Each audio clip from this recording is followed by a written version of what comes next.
9 months, Twitch baby with Mavuika.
Hello, little owls. Welcome to the stream today. The stream that I'm surprised is even happening. Hello, Aspar. Thank you very much for the 9 months. Yeah. What can I say? It's stressful currently, and everything seems to be going wrong. Believe it or not, the company that I bought the mirror from finally gave acknowledgement that it is lost, and they said they will send out a new one. I am wondering if the second one is gonna arrive or not. So, we'll see how that one is going. On Thursday, my kitchen will arrive, so that means I'll have 2 full days of sitting there watching people put up the kitchen, but I have to, by contract, have to be there to supervise the process, whatever that means. That just means they want like a, oh, we didn't do anything wrong because you were watching the whole time kind of deal. But it also means I have 2 full days of boringly sitting, doing nothing. At least they bring it in. Yes, they bring it in and they put it up. So that's the positive. The negative is, well, the negative is I am going to be very, very, very, very bored. But what can you do? And I can't stream, of course. I'm not sure about next week yet. Because these things tend to do a knock knock, it's me, I'm gonna come tomorrow kind of deal. They don't give much in advance kind of deal. So we'll see. Heads up would be nice, but you know how it is. Okay, with that, today I'm planning to play a Natlan main story quest for one. My voice is not the strongest. Still, didn't change, didn't magically heal. So, there's gonna be a lot of voiceover that gives me a tiny bit of a break. And also, I noticed that this thing, what is it? This thing only runs for 7 more days. And I was like, okay, then I will just quickly do that. Until I noticed that there was like a message saying, okay, to do this, you have to do the main quest. And funny enough, the main quest here has a way longer timer to do. But since I have to do this to do that, which has a shorter timer, I have to do the main quest. It is the way it is. And with as little time as I have, I thought the stream would also be like a good opportunity to kind of force myself to do that. So other than that, I'll be just packing more things, you know how it is, to get the process going. You need to do the main quest and the 2-part tribe quest to unlock it. I did do the 2-part tribe quest. And the tribe quest said, if you want to continue, then do the main story. And I was like, are you kidding me? Because I was so prepared to do the tribe thingy. Even the wind cannot blow and then it blocked me after the 2nd part and was like, no, you're not continuing. To be continued once you finish the other thingy. Why ever that is, I don't know. Maybe there is spoilers that kind of like happen. That it probably has something to do with Milani doing something in the main quest that then will be referenced in this, but we will have to see. Okay, I did already start with the main quest to unlock the commissions and the weekly bounty stuff. And exactly after that stopped, so after you get out of the stadium stuff and you unlock the commissions, I immediately just stopped because I was so busy. I also did that in tiny like portions, so I could like fit it in my tight schedule, like do a tiny bit every day. So that was a little bit stressful, but I'm at the point where I could do all the weekly important stuff and like the dailies. So that's why I did that, and I immediately stopped at the go here kind of deal, which I think is pretty far into the first part already. So I'm unsure if we'll be able to finish today, but I hope we do. Because this is certainly gonna be like, if I had to guess, like another hour. Like the 2nd part is like, then maybe also like 2 or 3 hours or something. So we better get to it. Also, never mind my friendship team, okay? The usual thing. I hope we're not getting a super hard boss fight. Here. So this is your home, Mualani? Paimon can't wait to have a look around. It looks very tranquil, to be honest.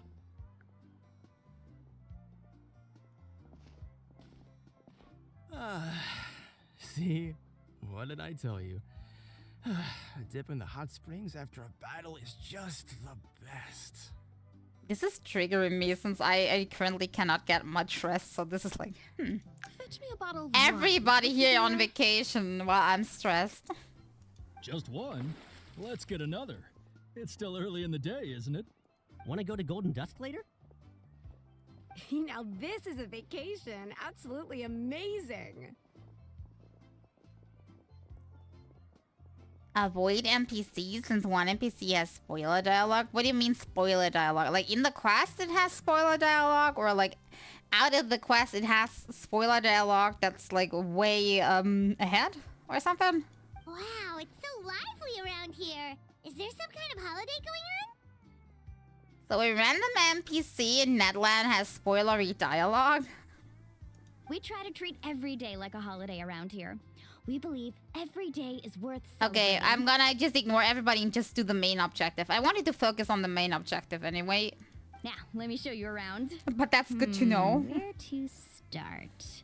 It must be an oversight then. Shikwi Cattle Records, Kalumchi Plaza. Oh, there's so many options, but I recommend starting with the real highlight around here. I'm calling it now. I will not be able to remember any of these names. The hot springs, of course. Natural hot springs have tons of health benefits. Go for a nice long soak and you're guaranteed a good night's sleep. Wait, you want us to bathe? Here? Oh, don't be shy. Come on, I'll take you to get changed. Mualani! Huh? Oh, Auntie Atea! Please, I've told you that just Atea is fine. Do I look that old to you?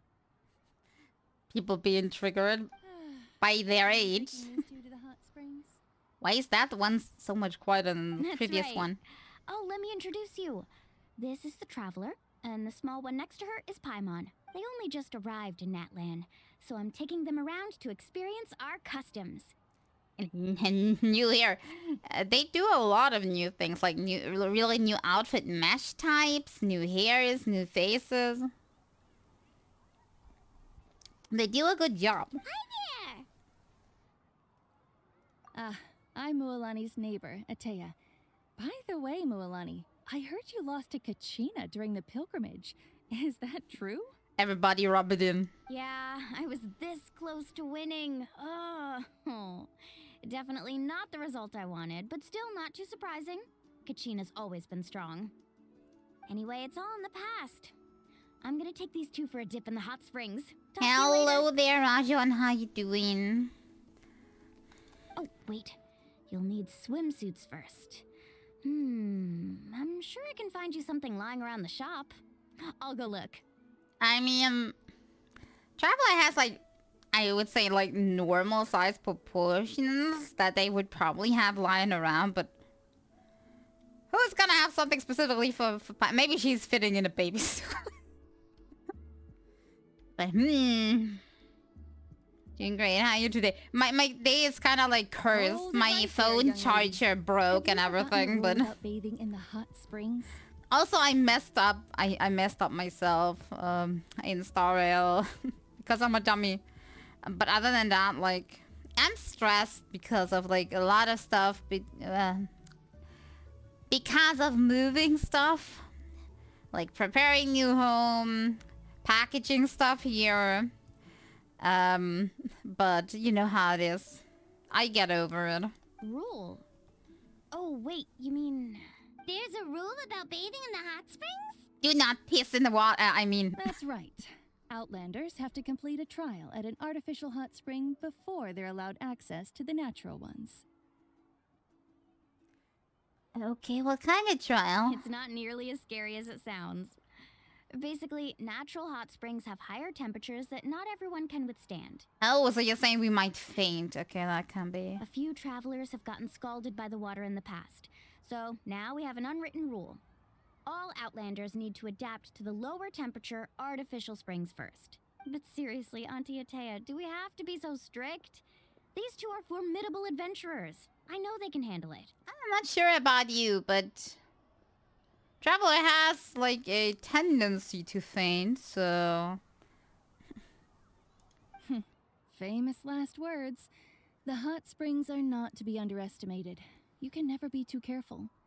Besides, the environment's been unstable lately. Could be a sign that the abyss is about to attack. I mean, honestly, I would agree that we can't be too careful.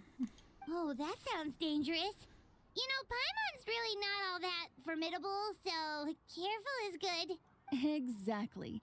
There will be no excessive risk-taking on my watch.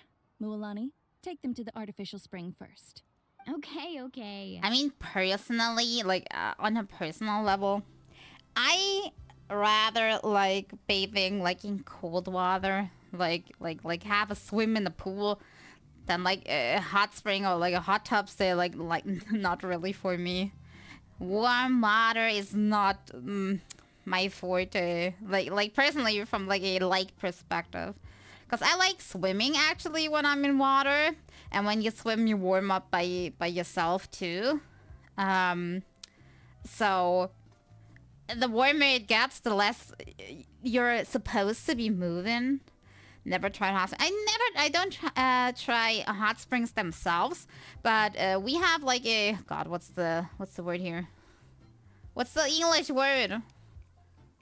Like a public pool kind of deal here, with like different kinds of pool stuff, and they have different temperatures that you can pick from. And there was like the warm one. I'm not sure how much that is compared to like the hot spring, but the warm one was more than bathtub kind of warm, like way warmer. And whenever I went in there, I was like, no, why this one? It's so I don't know.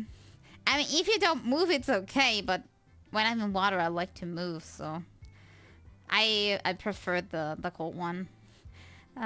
Actually, like when there was like a limited amount of space, so you tried to go where there weren't too many people.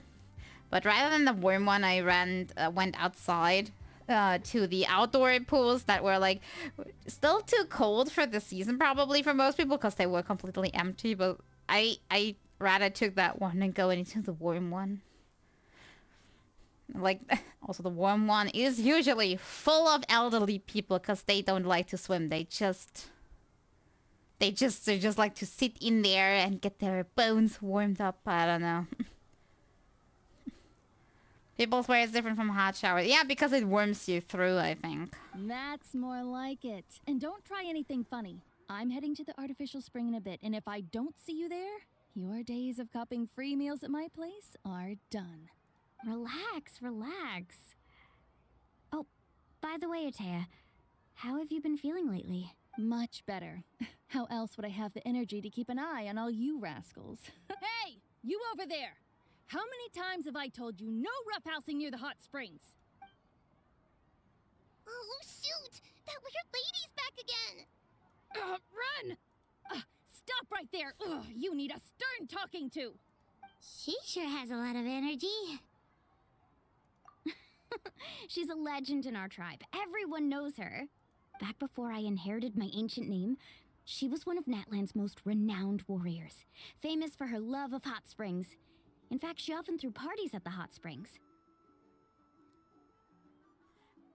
Somehow a warrior and like parties that are like doesn't align much with She me, but referred to okay. anyone who came to these parties as her hot spring buddies. The attendees were all respected warriors like Liliuo, Kaiulani, Vichama, oh, and the Archon. If Paimon lived here, she would take advantage of the hot springs too.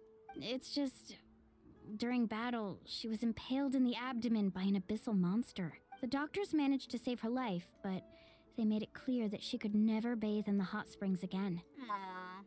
I would say that's the fate. Super bad. If you can't participate in what you like the most anymore, I think I would just die from sadness. Abyssal power still exists within her body. Immersing herself in hot water would accelerate the corrosion of her internal organs and the progression of her illness. Oh, no wonder she has so many scars. Paimon had no idea she was so seriously injured. That's normal. She never talks about her injury. She's worked tirelessly over the years to dig up artificial springs so that more and more people can experience our tribe's natural wonders, even though she can't enjoy them herself. I really respect her for that. Anyway, let's head to the artificial springs. If Auntie Atea gets there before us, we're gonna be in some real hot water. Head for the springs. Okay. On my way. There's a cutscene like every 2 meters. I see. That's a great idea. I like it. See, I told you the chief would agree. Well, let's get moving then. We can't let a word of this slip to anyone else. Hey, Hey, Amina, Hikaru, Marukao. You three seem particularly cheerful today. What's the occasion? Oh, Mulani, you're back. Who are these two? This is the Traveler and Paimon, two very important guests. I wanted to take No them to the gameplay. natural hot springs, but Just Auntie Atea called us, so we interactive had to come movie here time. first. Oh, what a coincidence! We were just talking about her. We think Auntie Atea's illness has taken a turn for the better. Really? How can you tell? Okay, so while you've been busy with the Weirdly enough, this pilgrimage, is getting you worse noticed like that every she's been patch. visiting the It's hot more springs alone at cutscenes and night. less actual gameplay. Yeah, specifically the hot springs in the cave to the north of our settlement. I'm sure you know the one. Apparently, she used to go there a lot before they became abandoned for some reason.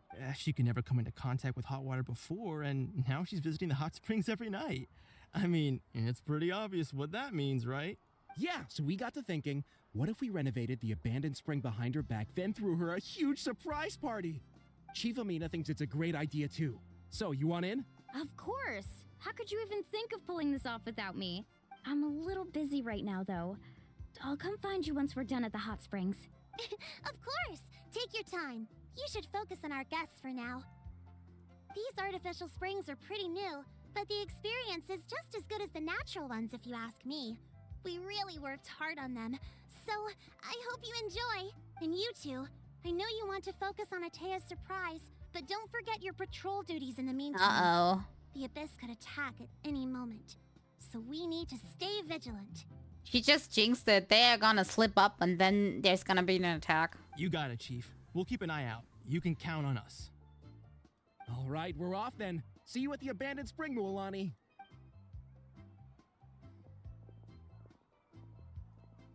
I'm also gonna head out. Have fun!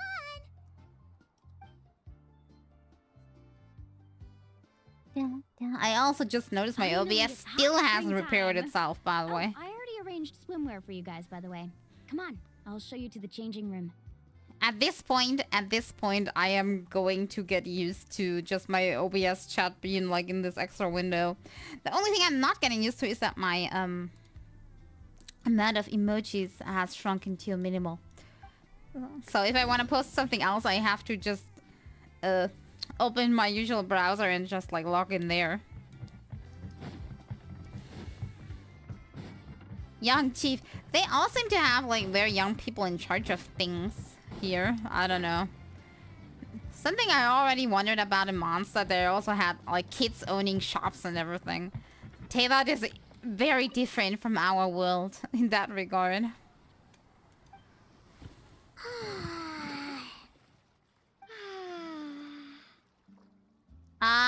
Bathing time. Maybe it's just me, but oh, you're not seeing it. But I think Paimon with like little pigtails on the back, it looks so much cuter than she usually looks. Oh. So, what do you think? Can you feel the warmth? Let's of do this for every 1 muscle in your second. body? Wait. That's no good for you. Wait. Can I go to... There we go. Now whoever wants a screenshot can have a screenshot. That looks better. Okay, let me go back. Where is it? There we go. Yeah, it's so nice. The steam is warm too. Kids owning shops is an issue with Olgish. Yeah, I think they were different, yeah. But like who was in charge of like looking that over? You know what I mean? Like, didn't they notice that in like the beta stage of The things? first time I came to the hot springs, there was no calming effect whatsoever. I was such a little ball of energy. The moment my parents looked away, I ran off to the high temperature pools. It was actually pretty funny looking back on it. They were absolutely frantic, looking for me all over, until finally they saw my head slowly poke out from under the water. Well, adults better. So they made this change like super recently in the beta? Because that's like weird for me. Like, shouldn't you have like at least 2 stable, non-changing versions where you only do bug fixes until you release? This is like... But hey, Whatever the devs want to do, they want to do. It's just a little weird. I was too young to remember the whole ordeal, but my parents told me all about it. A natural-born swimmer, my mother called me. Just like her, I taught myself how to dive underwater the first time I ever went swimming. Well, yeah, I just pretend they have like very, very just tiny, short bodies or something. You just have to make your headcanon that they look different or something. It's just a little annoying. So feel free to go for a swim. I'll be right here if you need rescuing. Okay, here goes nothing. Auntie Atea, you really Oh, came to look at the check on us? cookies. Cutie cookies. Of course. And I'm glad you listened. I brought you all some milk and snacks as well. I'll just leave them here. The temperature in the artificial springs isn't too high, so I went with Saurus crackers and grain fruit chips. See how you like them. Oh, thank you! These are great! Well, I did make them myself. Very few young people know how to truly appreciate hot springs, so listen carefully. The temperature of the hot spring not only determines the type of snacks you should choose, but also the amount of time you should spend in the water. To bathe in a hot spring is to completely empty your mind. As such, In the swimming hot around spring the pool tutorial. is incredibly disruptive and impolite, and something you should absolutely not learn from Mualani. As I said, in warm waters, you're not supposed to move. Because that's not good for your body. That's why pools for actual like swimming are always like a cooler temperature, because your body warms up naturally from all the swimming you're doing. Hey! All right. Looks like you were able to adapt to the temperature, no problem. You should be able to switch to the natural springs then. Well, I've got to get going. Oh, and make sure you drink your milk. I'm looking at you, Mualani. I still remember how you used to pour it into the water when you were little. How can one waste milk like that? I'm very disappointed. As a milk fan. That better not happen again, whether I'm here to catch you or not. Okay. But like not drinking it is okay, but like why would you like just basically throw it away? And taint the water on top of everything. Paimon didn't think you were the type to do something like that. I remember thinking I'd totally get away with it too. But turns out milk is pretty easy to spot when you pour it into clear water. Not my best work. Yeah, that's what I said. She looks way cuter with this kind of like hairstyle. Also, her outfit doesn't look weird. Like in this, you kind of like notice how usually Paimon's outfit is like absolutely strange. Like I don't know. The handcuff things are weird. Her big like her like a big diaper outfit is weird. So when you see her in something different that's like not her outfit, you see how much better she looks as like a character when she's not wearing something that's super weird. I know it's a swimsuit. I said when she's in a different outfit. A swimsuit is a different outfit. A swimsuit is a different outfit. As I'm saying, her usual outfit looks weird. Like, if they just gave her something different to wear, she wouldn't look so weird anymore. So some people get dizzy if they stay in here too long. You I guys mean, all the right? cape is cool. The cape is cool. The crown is nice, but like, the rest is like, ooh, why? Paimon's fine, just a bit stuffed. Looks like you two are naturals. Oh, by the way, I have to leave you on your own for a little while this afternoon. I'm gonna help the others fix up that abandoned spring. I mean, look at that weird cuffs. The weird cuffs, and like the diaper style of her outfit here, it makes her look so bad. Like, that's something I'm complaining from the start. The scarf is really cool, and everything else just falls flat. Like, the shoes are okay until, like, here, and then also this crown thing comes. I know this is probably gonna relate to Celestia and something. Yada yada, that's why it looks like that, but it still looks bad. I certainly don't trust their aesthetic tastes. Who knows what will become of the place if I leave them unattended. In exchange, though, I can recommend a couple of shops that are worth a visit. Huh? Yeah, she brought us snacks and taught us about the hot springs. We want to do our part too. Friends are supposed to help each other out. We'd feel bad otherwise. Well then, the more the merrier. Alright, we should get going. Let's organize the best hot spring gathering Natlan's ever seen. Whoop.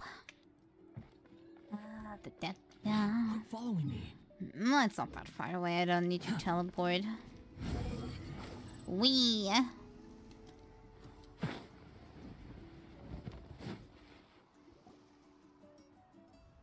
Mulani! Wait, you brought our guests too? We're here to help. But you're important guests. We can't put you to work. Alright. Stop trying to out-polite each other, would you? The sooner we get this party started, the sooner we get to enjoy the real party. Now, where to start? Looks like the water outlet is blocked pretty bad. We'll need to dig under it.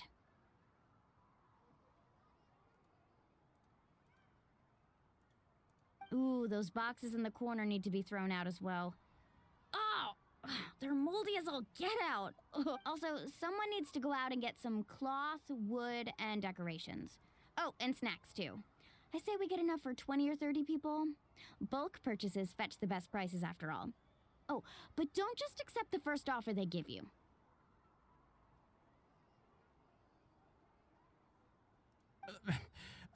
I'm not good at haggling. Why don't you go? Hey, I'm not any better, and I wouldn't even know what to buy. How about we handle things here while you three deal with the shopping? Yeah, that works too. I can introduce you to all the shops while we're at it. All right, let's meet back here later. Okay. Buy necessary goods. Why does this remind me so much of what I'm recently doing all the time? Where I need like certain items and then I go online and try to find good deals for it. I still haven't gotten all the items that I need because I'm still waiting for good deals. Thank goodness recently in my area, there are many sales on furniture currently. They're just like up and downs on it. So I just have to wait for the right thing to snatch. Business has been going well. Well, if it isn't Mualani, back from the pilgrimage? That's right. Didn't make the cut this year, though. Well, it wouldn't be a competition if everyone got to win. So, what'll it be today? Here, it's all on the list. Quite a sizable order, as you can see. So, can we expect a discount? Wow, that is a large order. What's it all for? A party? That's right. Keep this between us for now, but we're throwing a hot spring party for Auntie Atea. Wait, you're saying she can go in the hot springs Surprise party, and everybody is being told at some point she's gonna find out. On the house, and I'll give you 20% off the cloth and wood. Come on, I know you can sweeten the deal. That pile of wood's been sitting there since I left for the pilgrimage. At this rate, you need to get rid of it or it's gonna go moldy. All right. Such a handful. Just give me a moment while I pack all this up for you. Wow, that was amazing, Mualani! All in a day's work. By the way, Yellowfath, are these 2 stones for sale? Interested? They won't come cheap. I'm not planning to haggle this time, I promise. Package them separately, would you? Nope. Kachina likes shiny little trinkets, so whenever I come across something like that, I always buy it for her. She must have a stone collection then. Reminds me when I was smaller, I also had like a tiny crystal collection of crystals that I found pretty. I'll hold on to them for now. It'll be a nice little surprise for her when she returns victorious from battle. I'm sure she'll like it. All right, that should be everything. If you could just double check, make sure nothing's missing. Let me see. Huh? What's this crate of juice doing here? I have stones for one day, then I toss it. It's just pretty trash if I keep it. That's I mean, isn't that the same for every decoration item in that sense? 7 years ago, when the Abyss attacked our tribe, Atea saved my brother's life. She never asked for anything in return, but I could never forget what she did for my family that day. Like, the same thing would apply to paintings, for, like, statues, for everything that there is, basically, on decoration items. So, send her my regards, would you? And have fun! Oh, we will. It's gonna be a party to remember. Thanks a lot, Yellowfath. Rocks have zero effort put in. Well, that's our shopping done. Let's head back. I mean like cut crystals. Do you know cut crystals? Like not just stones. But like cut in shape crystals and stuff. We're back. How's everything going? Wow, this place cleaned up nice. You got the water unblocked too. Good work. Yeah, cut crystals. I had crystals. Not just stones. But like, you know, in shape cut crystals, like different shapes. I even had like one crystal thing with like tools to do my own cutting on these. I wasn't the most talented at the age that I got it though, so it was probably a waste. I would hope so. We spent all day clearing out debris from the bottom of the spring. Did you guys get everything? Oh, we brought back tons of stuff. We set it down near the cave entrance. All right then, roll up your sleeves, everyone, and let's get back to work. Actually, why don't you two take a break? I'll handle it from here. Traveler, mind lending me a hand? So, I was brainstorming on the way over, and I'm thinking we could draw something on the wall over here, and the snacks and drinks can go over there. I mean, it was just something pretty to look at that didn't have like any practical use. So, Or what do you think? At Not least bad, right? nothing you can actually like think of. Like there are these myths, like some stones do some magical effects of this and that, and will keep you healthy, blah blah blah. But I never believed in that stuff anyway. But they are really pretty to look at, and some of them are like really sweet, especially some that are like shaped in like heart or like bird forms or something. That's like really cool. It looks amazing. I had no idea you were such a great designer. But I also like the, do you know like the raw ones where you like cut it open and you have like this English word.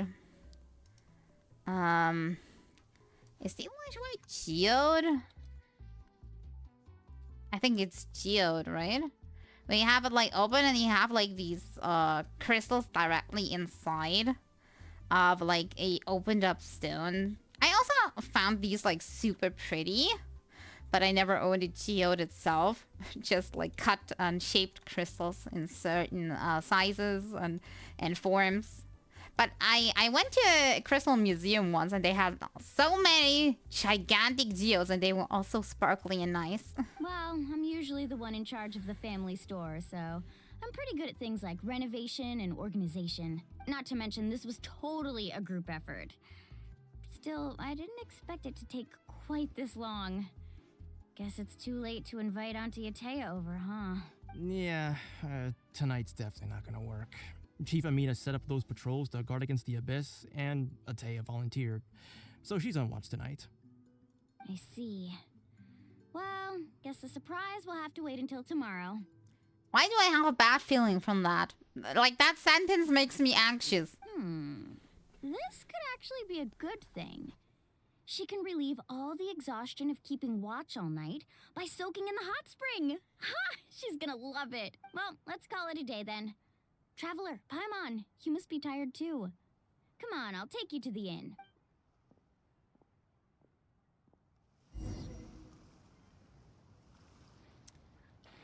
Why do I have the feeling something is gonna happen? My something bad is gonna happen.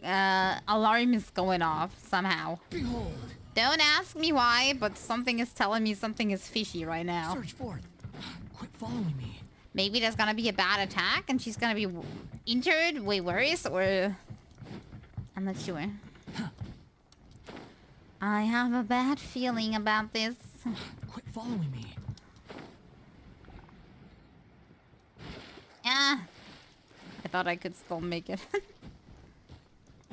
Fall into the water like a stone. Alright, this is it.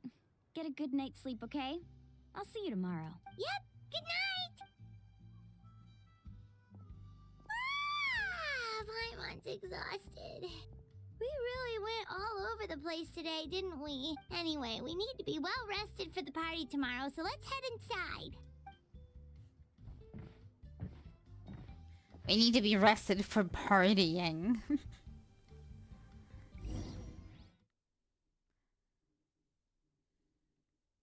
Ooh, why is it loading so long? That's making me worried.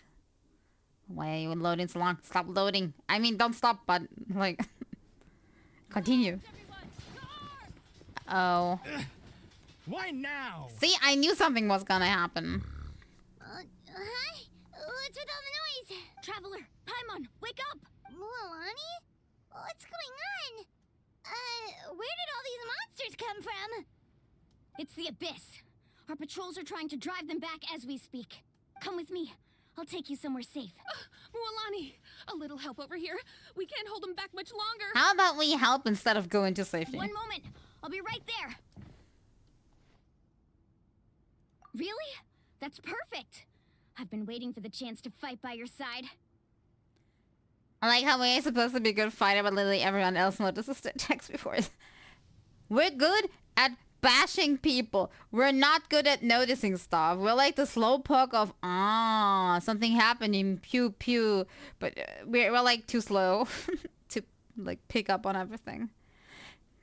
I noticed the Traveler is always fast asleep on everything. Like they have the deepest sleep that there is, basically. Hang in there. We're here to help. I can wake up if someone walks to me if I sleep. The trained fighter can. Yeah, I also have like a very light sleep, but I have known people personally that have like the deepest sleep, and even when I woke them up by shaking them, even like a little slap of water, and they seem awake, but they're still asleep, like you know, like kind of like sleepwalking, and then they don't remember the next day anymore because they just don't really wake up. There are people out there like that just can sleep through everything. They can sleep in every situation. They can sleep with the TV on, completely on max volume. They can sleep while other people are talking. They can sleep while they're being shaken. They can sleep through everything. I don't know. I can't, but there are these people, and I've known some personally. It is a skill that you certainly need to possess. I don't know if it's such a positive thing, but it's... Oh. I didn't notice I was Mualani for a second. I was like, huh? What am I doing?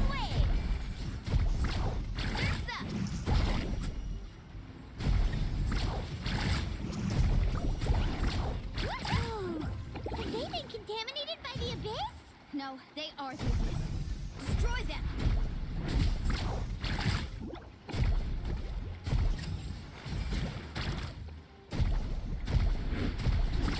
I have no idea how to properly play Mualani. The problem is probably that I need vape for her and I have no fire in my team, so she's probably not gonna work that well. The doctor will see you. Also, what kind of stats do we have? I'm alright. Go help the others. I almost died. Actually, that's a really good stats. Then why I'm not doing any damage? Alright, let's finish this faster. Amazing. Oh. Tide rising. Suddenly I'm doing damage, I don't know why. Go! Let's ride. Ah, I missed. There we go. We've cleared out most of the monsters over here. Thanks for your help. It would have taken me ages on my own. My captain when monsters like this, usually just sleep alert, especially when you know the abyss can attack. Yeah, like usually other people also have like patrols up, but Travel is also always sleeping like somewhere unfazed by everything.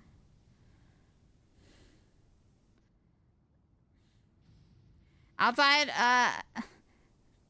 side cut, he's a bitch.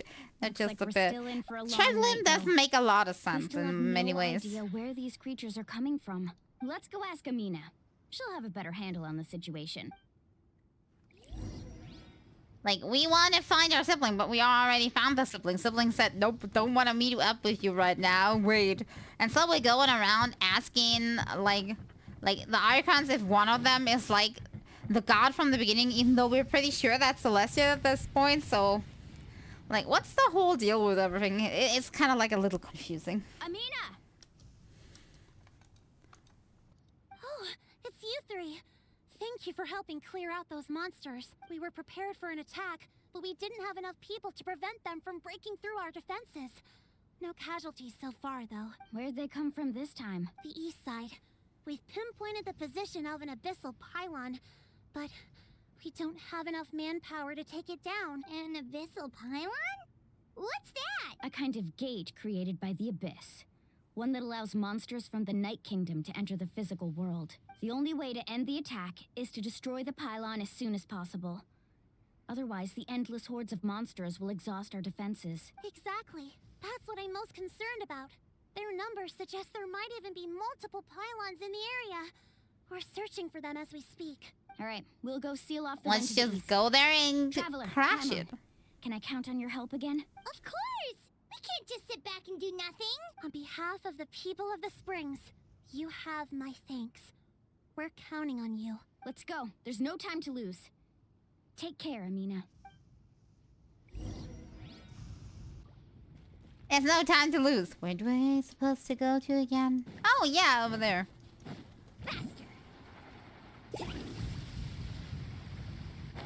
Uh-oh. Right here.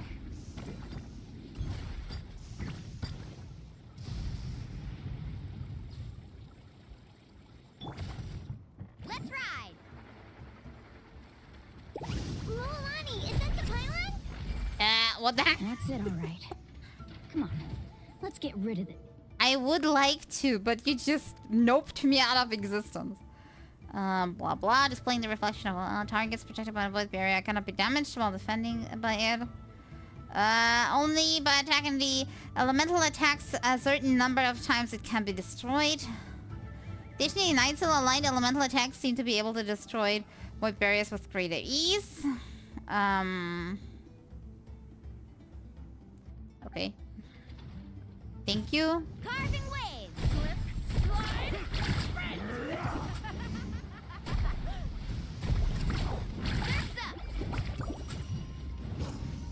Now this is taking so long.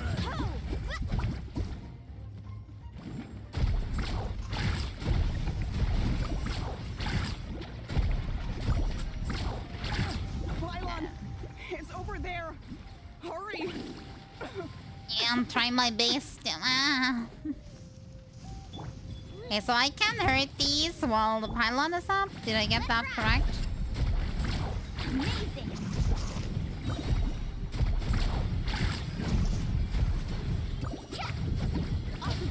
Check this out. Best of luck. Faster. Hello? Why does it not do anything? Oh, now it does. You have to remove the shield first. I understand now. Everything good. Whew. That should do it, right? I don't see any more monsters, so... Looks like we're in the clear. Do these attacks happen a lot? Must be hard on your tribe. Yeah, it makes things hard sometimes, but... That's how our ancestors have always lived. Besides, the Abyss doesn't care how difficult our lives are. Fighting back is the only option. Come on, we should head back. Huh? What are you looking at? Is there something over there? It's funny looking mages floating about. They're like... You're right. Mualani, look! They're coming from that direction! There's probably another pylon there. Wait, that area looks kind of familiar. What? How unlucky can we get? We just finished the renovations. We probably don't have any reinforcements over there, so it's up to us. Let's move. Huh? Seems like the monsters are decreasing in number. Come on, everyone, keep it up!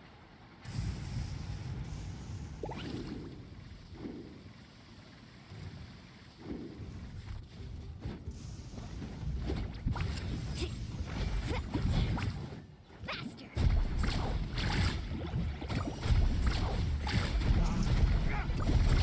Amazing!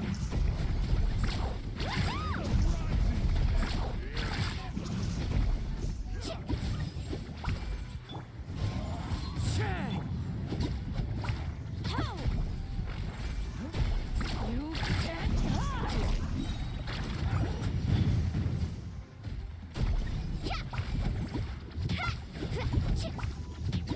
Tide rises. Yeah.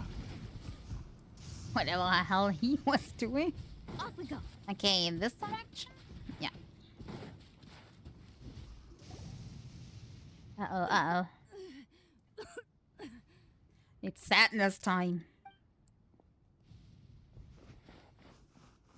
Ateya, what are you doing here? Where's the pylon? Where do you think? If I'm here, means that thing is long gone. I was in a hurry, so it's not my best work. You should check if all the important stuff is still here. Stop talking for now. That wound looks bad. The abyssal power is corroding your body. Is this the right area? Hello? Anyone there? Mulani and Ateya, what's going on? We were told the second pylon was over here. Ateya took care of it, but she's injured. Quick, someone get a doctor. All right, stop fussing. Don't you think I know my own limits? The main thing is they didn't destroy anything. This is a beautiful hot spring, by the way. I can tell how much work you put into it. Wait, no. This was meant to be a surprise. For me, right? I know. Ateya! You think I couldn't tell you were avoiding me on purpose? Not one of you stopped to say hello to me. I said it's gonna be too suspicious. Hiding something. And you, Mualani, were you the one that brought the snacks? How many times have I told you? You have to choose them based on the temperature of the water. Oh, forget about that. The doctor's almost here, and you're gonna get all better. Then we can have a meal together, and I'll help you make whatever you want, okay? You just have to hold on.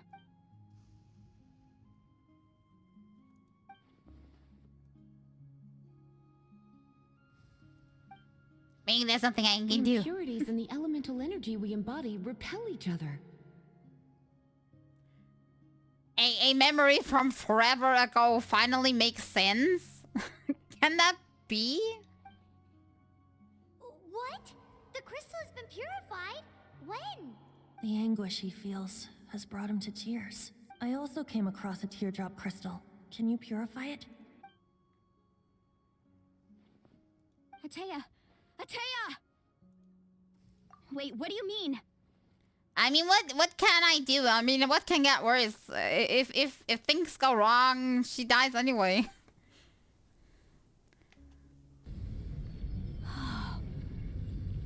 What is this? Some sort of purification?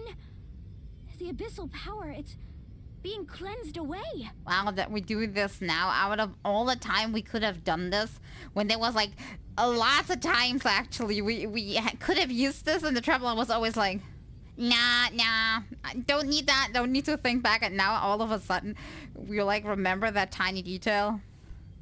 Deus Ex Machina. How can that be? I never knew that was even possible.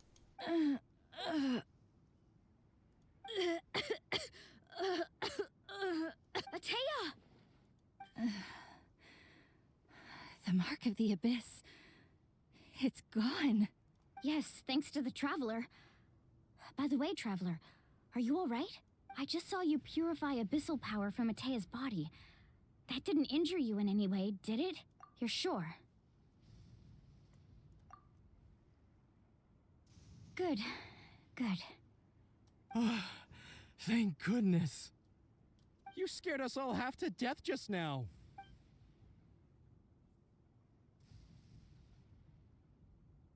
I mean, it's good that it didn't have to end sad, but it's a little... We'll meet here tomorrow.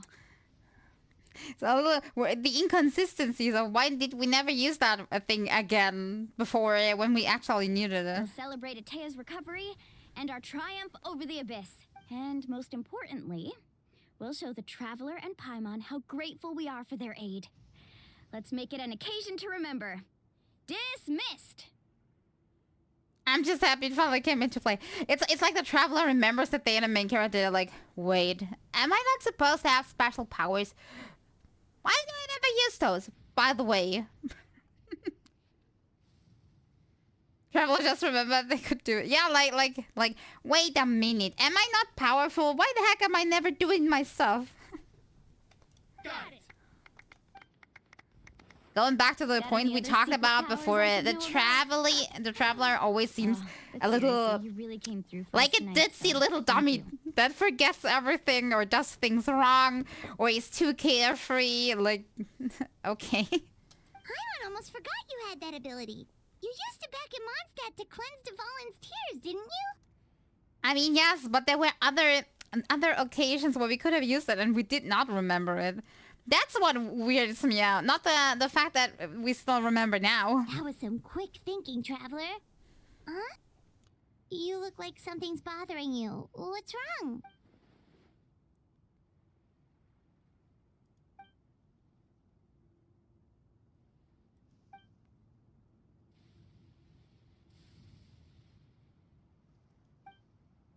Abyssal power still exists within her body. Immersing herself in hot water would accelerate. Right, hasn't used for it until now, but they should have wrote in one use of it per X. I mean, especially since we had Questway, we had abyssal corrupted things that the Traveler was powerless against because it was abyss corrupted. Like we have had corrupted statues, corrupted entrances, corrupted dragons, corrupted creatures. We had everything. And Traveler was always just standing there like, nope, can't do anything about that. We think Auntie Atea's illness has taken a turn for the better. But at least Traveler did remember now, so maybe that's boding well for the future. She could never come into contact with hot water before, and now she's visiting the hot springs every night. I mean, it's pretty obvious what that means, right?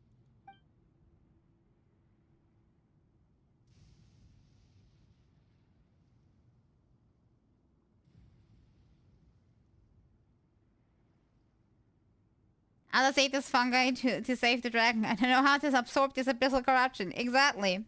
Or I like the abyssal corruption down in the...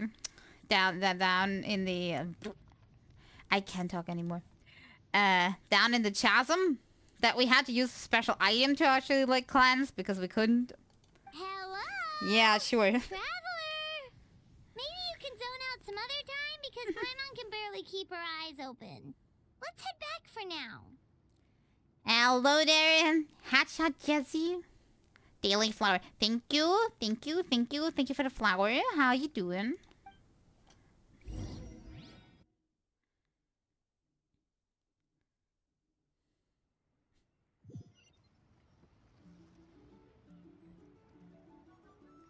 Azzy's here. Who? You mean Asfar or?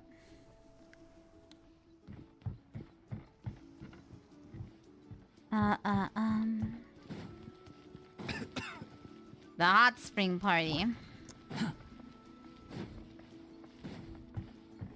That is not so surprise party anymore.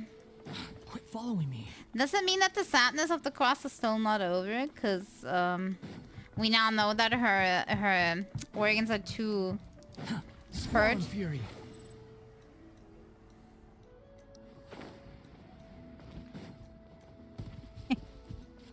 Yeah, Asfar is here.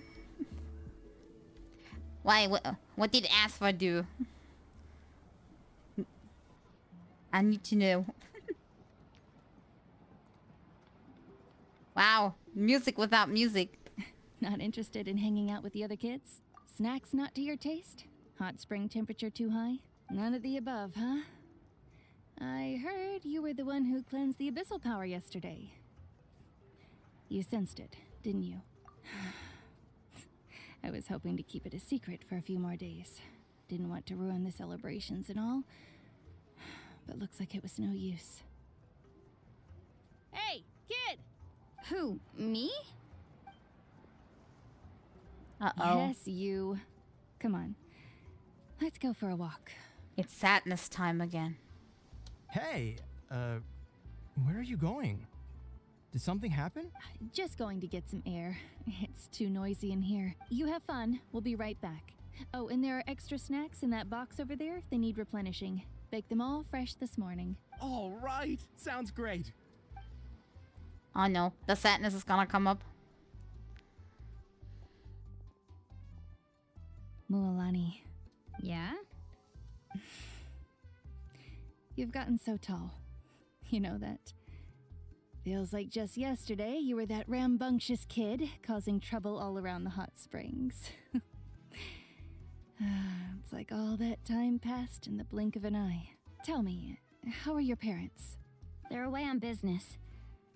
Seriously, Atea, what's going on? You're acting strange. Uh-oh, trying small talk before the big reveal. Traveler, did something happen? Both of you seem a little off today. I guess I should explain. I wasn't visiting the hot springs because I was getting better. And that pylon yesterday, I didn't go face it by myself because I was reckless or too anxious to wait for reinforcements. It's because my body isn't going to last much longer. Your friend saved my life in that cave. And because of that, I got to enjoy this celebration with you all. But I'm just a few days shy of the end. The hot springs, I'm just trying to enjoy them for as long as I have left. Oh. Mualani? How can people pinpoint exactly how long they're still having? Like, not even doctors can normally do that. I see doctors be wrong about that a lot of times. That better not happen again, whether I mean, I'm here to catch you or not. She may know that she doesn't have long, but like... It's a world of magic. Not no, I mean like in real life they also say like, okay, you have like 5 days or you have like 1 month left, but in reality they can't really pinpoint that, you know. I wanted to believe you were actually recovering. You want to know something? Recovery, death, to me, the two aren't all that different. Both are worth celebrating. You've never been resurrected, so you might not understand. But Death and I, we're old pals by now. There's nothing sad about being reunited with an It's magic that says how long someone has left. Seriously, if magic like that existed, I would not want to know how long I have left. It would make me super anxious. I lived with regret for a long time. Regret that my illness meant I could no longer take to the front lines, especially as our nation slid deeper into crisis. But yesterday, I was finally able to let go of that regret. Not only because I found the strength to fight the abyss, even at the end of my life, but because I got to see you in action, Mualani. Seeing you out there, it made me realize that I don't need to worry about our tribe or our nation's future. You It's have the sadness part. to bring us all together. Why does every quest have a sad part? Even if I was never injured, Aw. old age would still take me one day. But I've done what I needed to do. The future is in your hands now. Just remember, whether in life or death, I am always with you. I understand. Seems like you've given this a lot of thought, Atea. Thank you for telling me all this. Traveler just standing there like third wheel, like, I'll do everything in my power to protect our tribe, our nation, and live up to the example you set for me. Good. Oh, and if any of you have the chance to meet with the Archon, could you give this to her for me? A talisman I've carried with me my whole life. It may seem strange to say while I'm still alive, but just think of it as a relic I'm leaving for her. It's brought me good fortune in battle. Even after I became too sick to fight, I never took it off. Just tell her it embodies fond memories and my strength of will. She'll know what I'm trying to say. Don't worry. We'll make sure she gets it. All right. That's all I wanted to say. Let's head back to the party. No use spending what little time I have left being sad.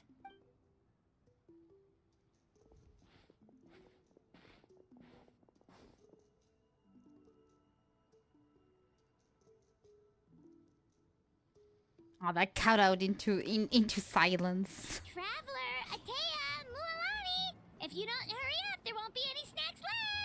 Excuse me, what did I say about bathing in the hot springs on a full stomach? Hey, are you listening to me?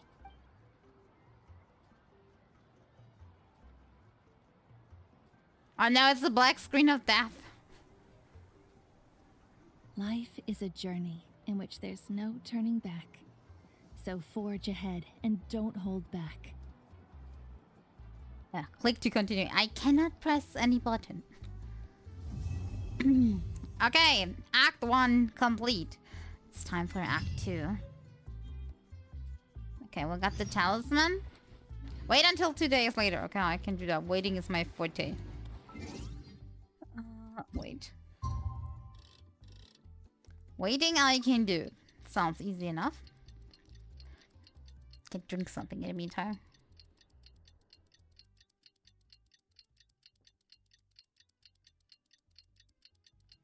There's some really weird clay. Is there kites here? It's probably kites, right? With a shadow of one of these thingy. Which are probably some sort of kites. Okay.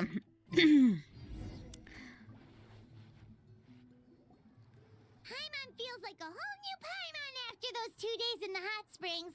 The Abyss kind of threw a wrench in our relaxation, though.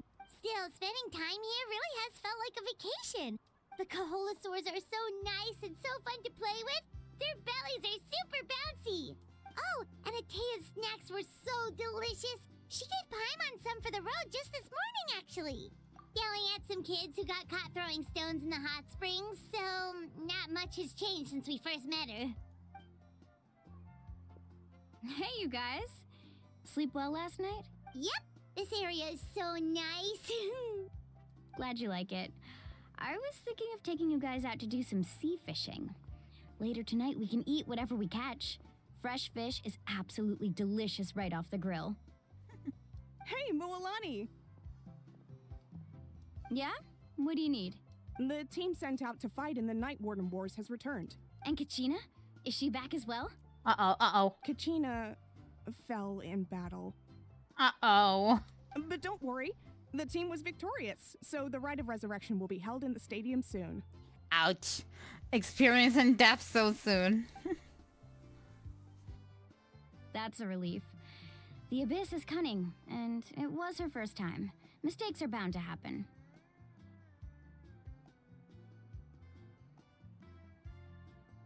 Okay, now I understand. Okay, what the NPC's spoilery for. Exactly. She deserves to hold her head up high. They probably forgot to flag that one. All right, thanks for letting me know. We'll head out in a bit. Jeez, she sounded a little anxious there.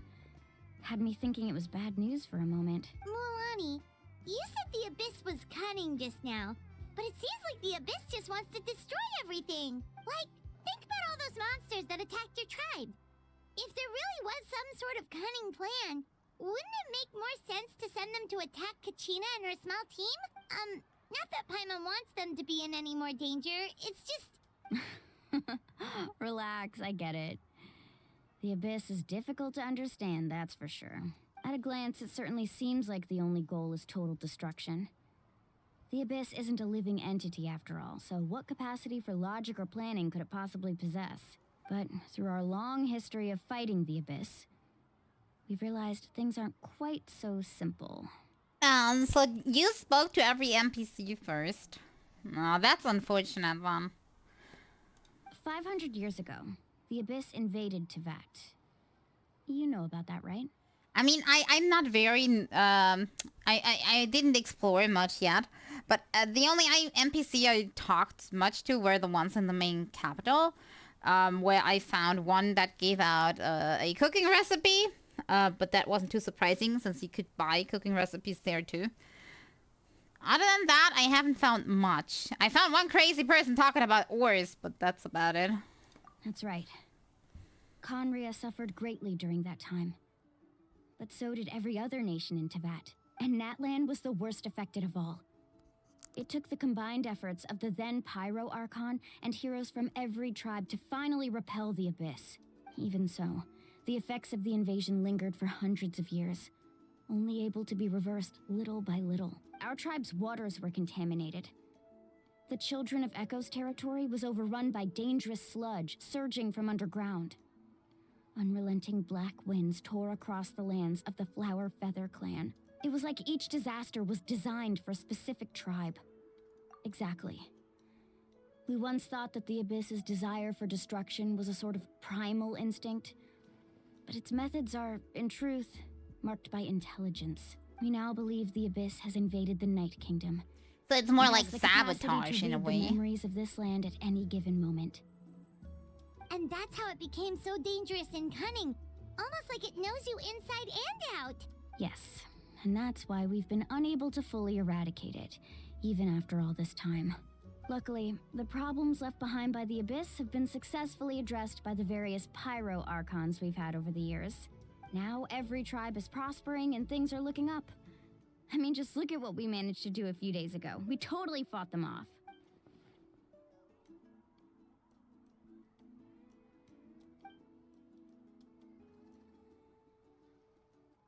You must have had to sacrifice a lot to get to this point.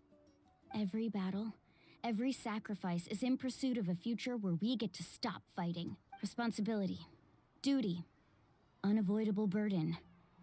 Everyone in Natlan views the war differently, but I believe we will be rid of the Abyss one day. And the efforts of all who fought against them will become a story for the ages. To think that my name could survive in ballads passed down to future generations, it's kind of romantic. Everyone has something that drives them forward, you know? We have to. Not only for ourselves, but for our future. Anyway, let's head to the stadium. Our fishing trip can wait until Kachina's back with us. Why do I have the feeling something is going wrong during the Rite of Resurrection? The sea's not going anywhere. I mean, after all, we do need something to drive forward the plot of the main quest. Oh, you're probably not hearing that, but I have a lot of, like, planes outside. They're flying really low. They're making lots of noise. Black stone under white stone. Is this a sort of, like... what's it called? I don't know the word. But a reference to, like, this board game thingy? Too slow. Yeah. Oh, stadium. Stadium is so far away. I'm not gonna go by foot. You don't hear it. Yeah, good for you. Because it's blasting out my ears. Good filter. Good microphone, good filter.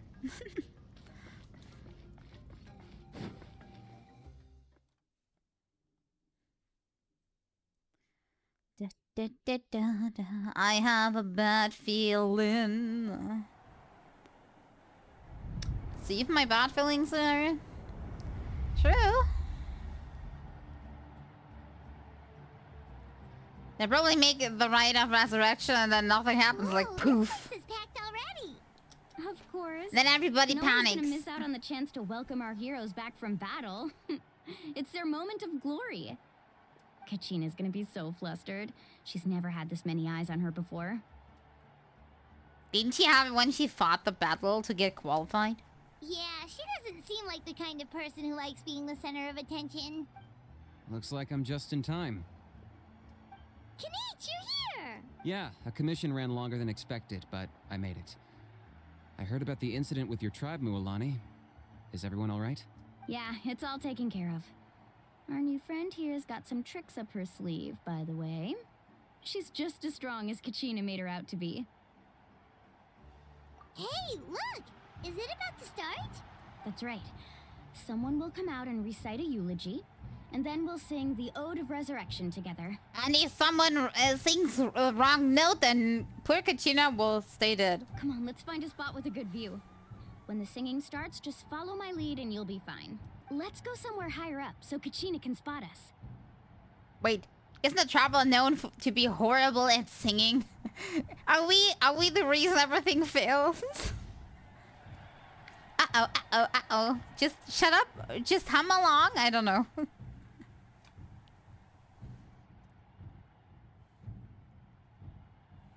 Warriors of Natlan, heed the call of life.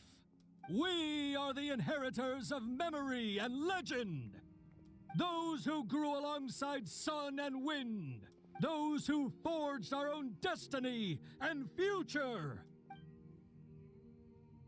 That is Natlan's fire, the lifeblood of our nation.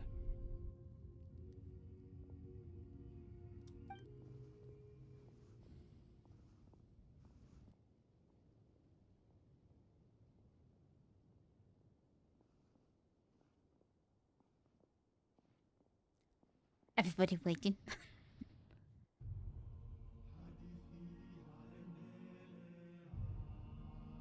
Everybody chanting.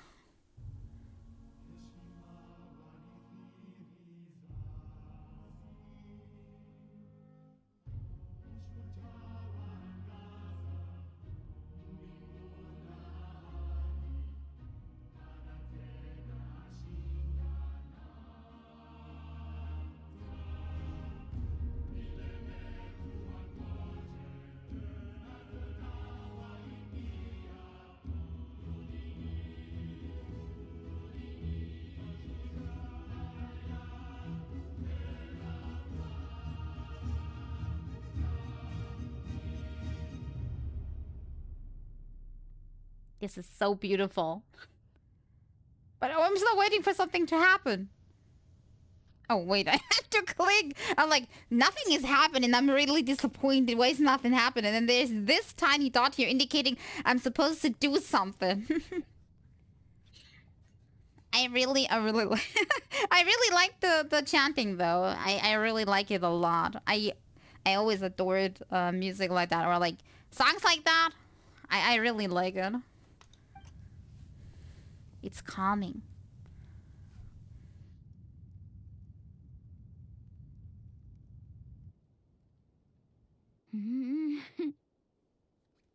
I could not find Kachina within the Night Kingdom, or locate her ancient name. Okay, I knew something was gonna happen. What? Imagine being in the Archon right now in your shoes. You're like, everybody is waiting in the stadium for you to bring Kachina out, and you're like, guys, I can't find her. What am I supposed to do now? This is apparently a first because everybody's shocked like crazy. What does that even mean? Usually once the ode is complete, the Pyro Archon and resurrected person will emerge from the flames. But something went wrong. See, I called that. It was a little bit of a predictable plot, but what's going on? It's okay. It's a good plot anyway. This has never happened before. Well, I think it's pretty obvious. Clearly, the team sent to fight the Abyss didn't win after all. Think about it. The Ode rekindles all victors. We witnessed it countless times. Since the Archon couldn't find Kachina in the Night Kingdom, that must mean there's more to this victory than meets the eye. Hey! You just haven't gotten over the fact that Kachina beat you in the pilgrimage! Pathetic. The both of you. Your wild guesses are misplaced. We completed our mission. Maybe you did, but who's to say whether that little girl even contributed at all? Maybe she got scared and ran off. Why would the YUB recognize someone like her, even if she was on the winning team? How dare you insult a hero of Natlan like that? Kachina sacrificed herself to repel the Abyss. She doesn't deserve to be subjected to your vile rumors when she's not even here to defend herself. Calm down, Mualani. There's no point arguing with the likes of them. I can't just sit here and let them slander her like that. To insult a hero of Natlan, the person actually has to be a hero. You... Think about it, everyone. Who do you think is really at fault here? A girl who never should have even gone to war? Marika, just beat them half to death, please. You can line out the half too. I would be fine with that too. Or the great Pyro Archon. Why would the rules of our nation suddenly stop working? That's true. If she wasn't revived, it must mean she failed to achieve victory. Maybe the Wyab interpret victory in different ways? I mean, that girl didn't look all that strong to me. Uh-oh, rumors are starting to circle. Kachina wouldn't have run! That's not like her at all! No, she's been waiting for this moment for too long. No matter how daunting the situation, no matter how scared she might feel, she's always the first person to stand up and face it head on. We don't even know what happened. So don't you dare try to use this as an excuse to vent your anger or slander her reputation. Fine. We'll find out what happens soon enough. Then, we'll see who truly deserves glory. That's enough. There is no doubt about today's victory, or Kachina's part in it. She is a hero worthy of our admiration and celebration. However, the failure of today's ceremony is undeniable. Kachina has not been rekindled, and I offer you all my deepest apologies as I continue to investigate this matter. Okay, there is multiple explanations we could have. Either she didn't fall after all. Maybe her companions just saw that, but she got like it was like faked. So some sort of doubts and like mischief here. Like, you know, fake her falling, abduct her down there, make everybody think it's not working anymore, nobody believing in anything anymore, people are fighting with each other, blah, blah. Or whatever the mechanism for this is got tempered with by the Abyss. That could also be a thing that could have happened. I don't know what else. Maybe the magic's running out. They had like a magic battery for the resurrection and the juice just ran out. To prevent further casualties, I don't know. I have decided to suspend the pilgrimage until this matter is resolved. What? No one is all-knowing. No one is infallible, not even myself. But doubt is a means by which we seek the truth, not a weapon we wield against others. I didn't mean it that way, Archon. I just... She's solving the situation really nice. I like her. If there are things you wish to clarify, then ask me directly. Doubt my answer if you wish. But now's your chance. You have concerns? State them. No, of course not. Even though I have said nothing to change your mind, then it would seem the truth never mattered to you at all. That guy doesn't even have the courage to answer the Pyro Archon's question. So much for all that glory talk earlier. I have a question, Archon. My friend Kachina. Do you have any idea where she is? It's extremely important to me. I know you said you were investigating the situation, but I'm sorry, that's not enough. I've already shared everything I know. If you want to learn the truth and rescue your friend sooner, you should join the investigation. That's another way to say she doesn't want to reveal the information publicly or something. So, what do you say? Of course I'll join. In that case, come see me in the speaker's chamber. We should join them. Oh, and if it's not too much trouble, could you drop by as well, Traveler? I'd like to have a chat. Are you talking to me? Rest assured, everyone, I'll keep the tribal chiefs informed on the progress of the investigation. I like how Traveler would look like... Who are you talking to? Me specifically? Once again, I apologize for the outcome of this ceremony. If there are no further questions, let's part for now. Did she just ask us to come along? It's a good opportunity to give her that talisman thingy. I believe she did. Let's go. I'd like to know what's going on myself.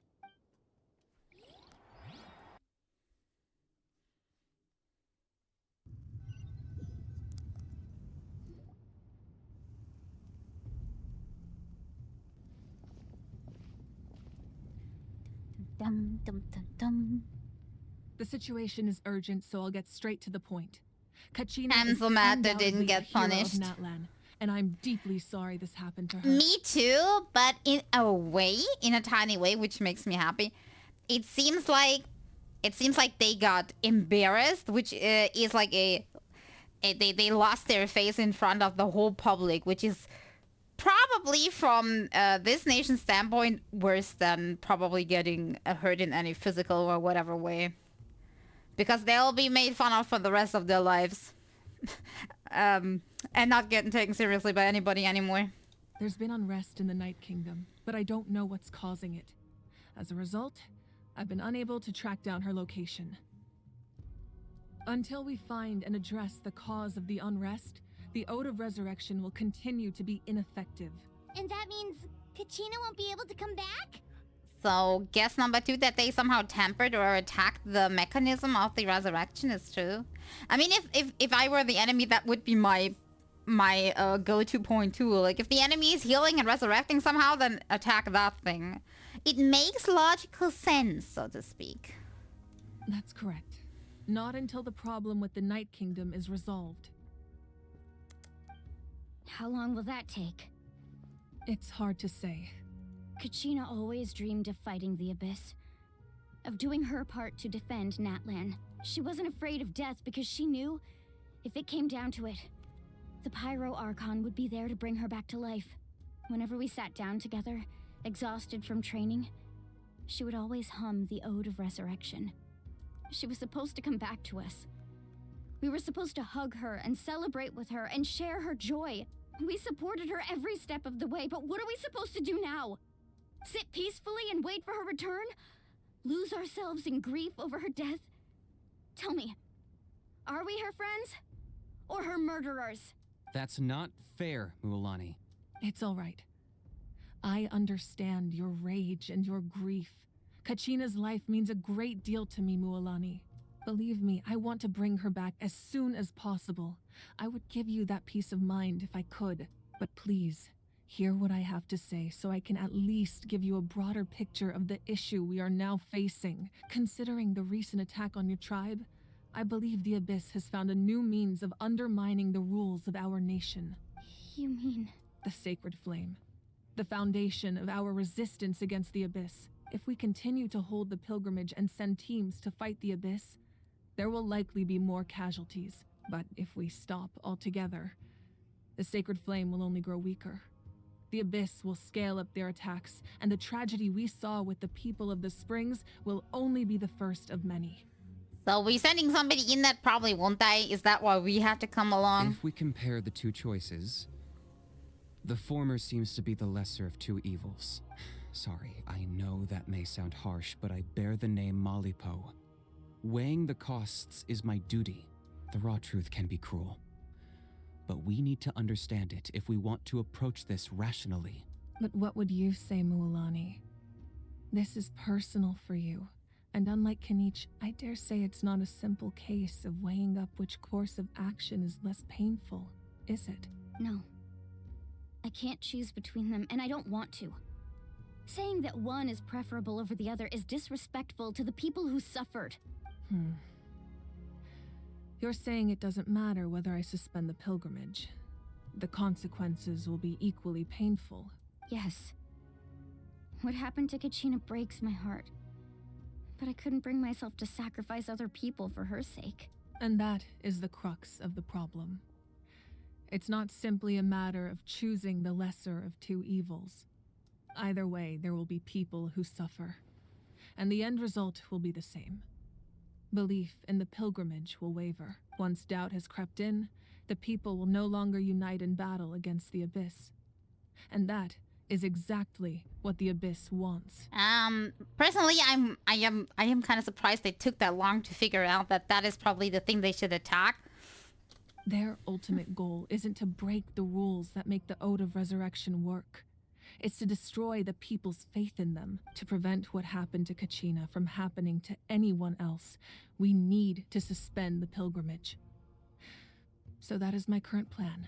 And in the meantime, I've made efforts to strengthen each tribe's defenses. Then, We have to find another way of strengthening the sacred flame to keep the abyss at bay. This won't be easy. I'll need time to figure out the best approach. I understand your anger, Mualani, but I hope that provided some clarity at least. Wow. Hyman thought things were gonna get heated for a second, but the Pyro Archon took the time to explain everything so patiently. I owe you an apology, Archon.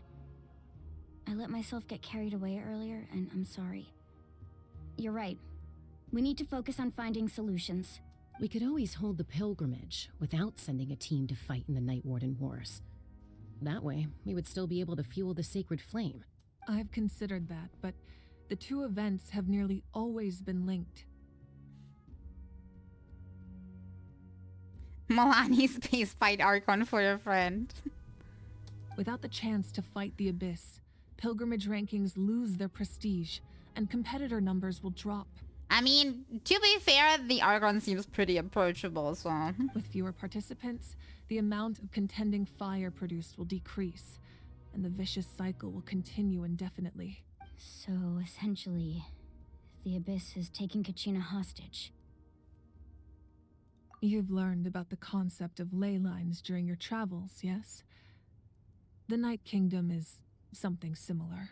Staying there for a short period of time shouldn't have an effect on the person. But with the Abyss in the picture, it's a different story. Your sense of self will be devoured, until eventually you become one with the sea of souls. Imagine pouring a cup of water into a rushing river. You can try to scoop up another cup, but there's no chance it will be the same water you had before. I won't sugarcoat it.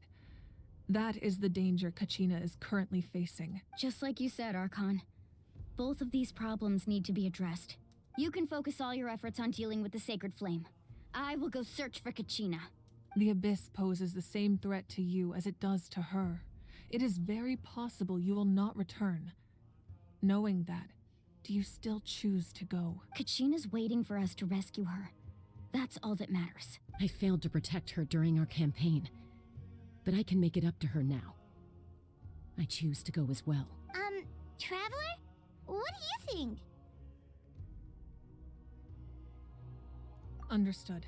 Then I'll support you in any way I can. The Masters of the Nightwind have a technique that can extract an ancient name from the ley lines.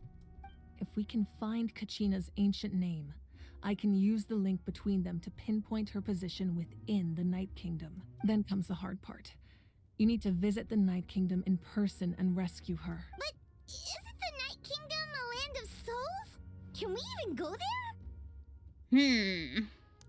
I mean, we've done weirder things. Under normal circumstances, only the consciousness can enter. But there is a way to go there in person. However, know that the Night Kingdom will attempt to repel you, and the Abyss certainly won't leave you be. That's fine by me. Same here. Fighting the Abyss is nothing new for me. So, Hyman's the only one who's scared? Well, if you're going, Traveler, Hyman's going too. Sitlali of the Masters of the Nightwind once created an artifact that can be used to communicate with the Wyab. We call it the Spirit Speaker Stone. It was originally used as a ceremonial artifact wielded by the tribal chiefs, but that spiritual quality also means it can be used to search for an ancient name. That was the artifact I delivered to the Scions of the Canopy a few days ago. Didn't think I'd be hearing about it again so soon. Thank you so much for your help, everyone. Your thanks are unnecessary. I will offer you whatever aid I can, but your fellowship and courage are what will truly decide the success of this operation. I'm more worried that we have somebody else dying on us. We need to keep a sharp eye on everybody. Besides, you're the ones helping me. I can only focus on one thing at a time, after all. Traveler, I certainly didn't expect our first conversation to be so serious. I've heard all about your accomplishments. Ever since you arrived, I've been hoping to meet you and offer you Natlan's highest level of hospitality. Why? Why? Is that not what happened in the other nations you visited? No.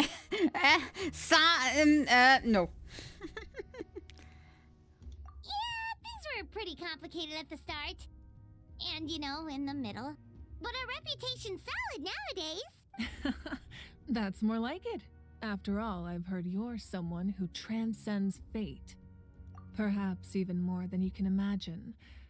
But we can talk about that some other time. Ideally, this would be the perfect night for a drink and some musical ambiance. But there are important things to be done. Yeah, we have no time to slander. Oh, I almost forgot. Atea was wounded in the fight against the Abyss.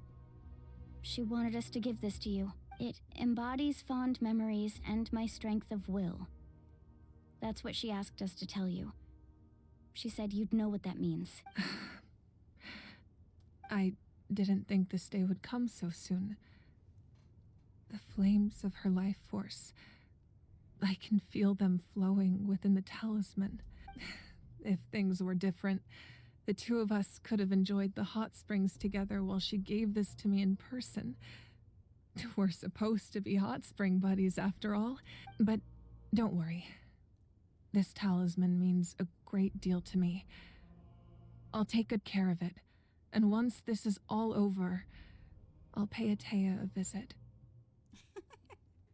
As far as falling for the next person.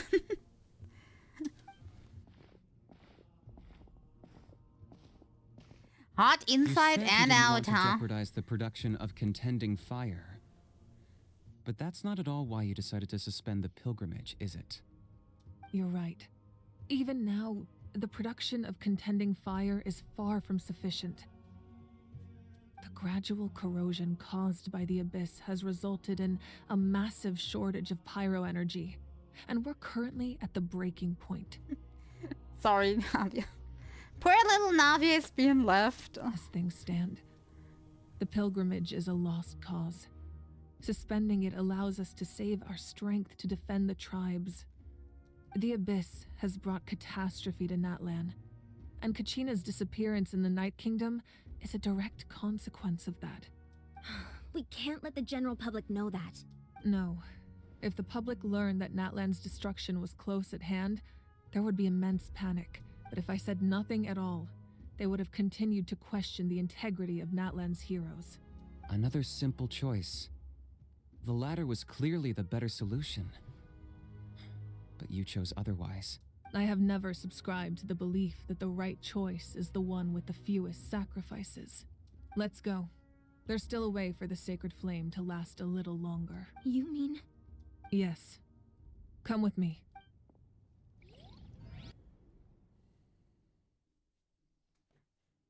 Okay, whatever ominously that last sentence was about.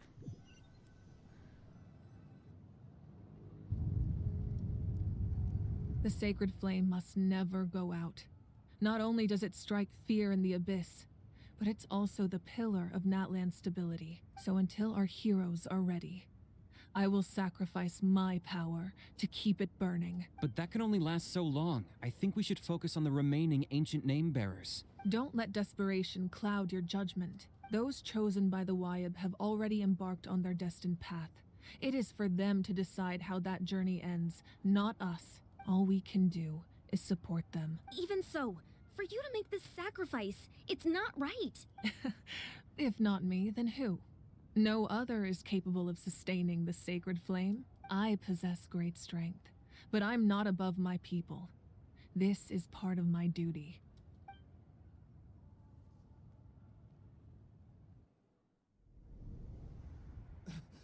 Archon, it's the Fatui! Oh, great. They're coming in the greatest moment, as always.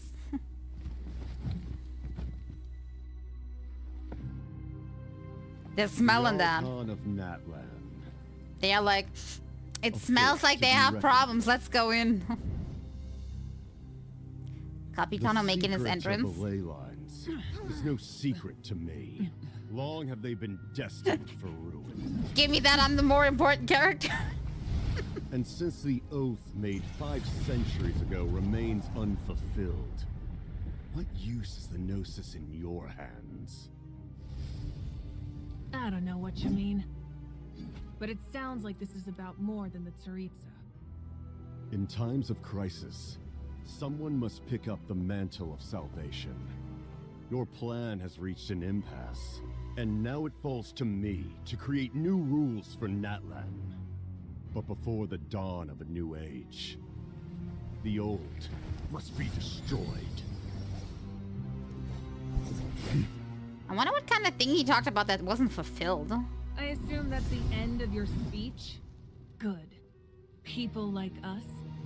Let our blades do the talking! Interesting that we have the ice versus fire theme here.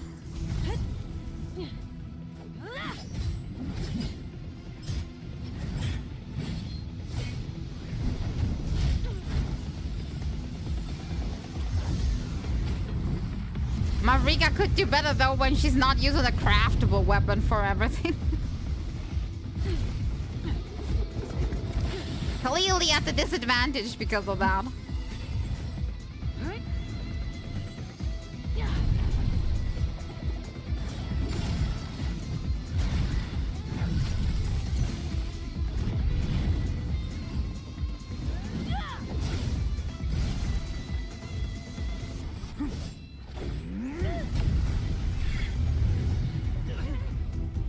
Are they done showing off? Because that's what they do right now. This is like DVC level of fighting. Everyone else just standing there like, we can't even follow anymore.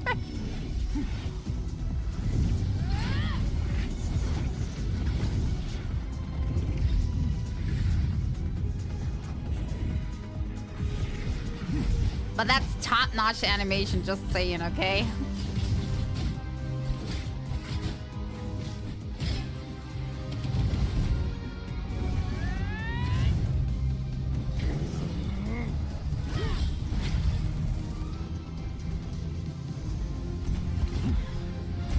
Our blades do the talking. Damn, we don't have blades anymore. Let's do fists.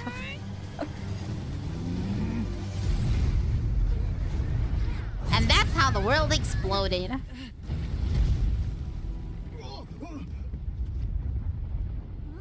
Those two guys certainly regret their position today.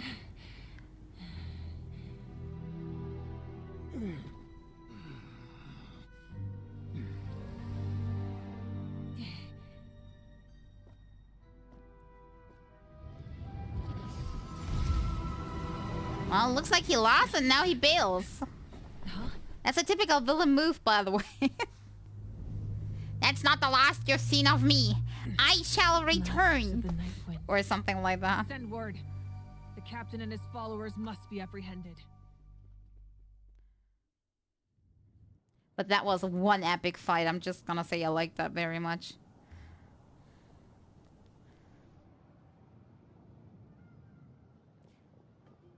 Are you alright, Archon? It's disappointing that he bailed, but at the same time, at least he didn't give a pity speech like, I'll be back, or something like that. He just went.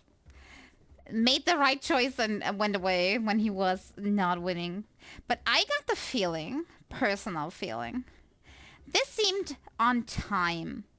Like, she was just talking about that she is the only one that has enough strength to, like, fuel the fire for a while. And then he went there to attack, even though he knew he didn't have a chance. I think this was done to drain her powers so she wouldn't last as long, so they don't have as much time to do their mission. Kinda had to be. He was a formidable opponent. Exactly what I would expect from the first of the Fatui Harbingers. I never imagined someone could match you in combat. If the Tsaritsa sent him here, why would he bring up what happened 5 centuries ago? Yeah. And how much does he know about Natlan? The Harbingers are all driven by their own personal goals. The only purpose that unites them is collecting the Gnosis, but I'm sure the captain has his own reasons for being here as well. Whatever his motive, we should shift our focus to the Fatui.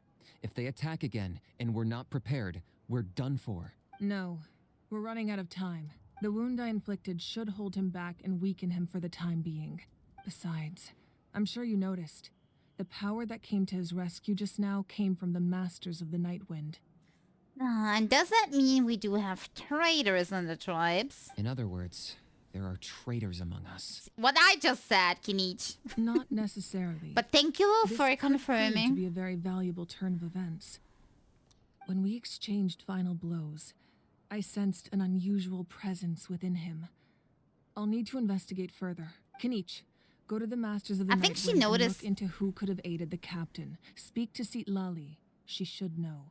I think she not only noticed something, she recognized something. So she probably knows what she just wants to confirm, but she has like a hinge what that was already. Of course. I'll head out right now.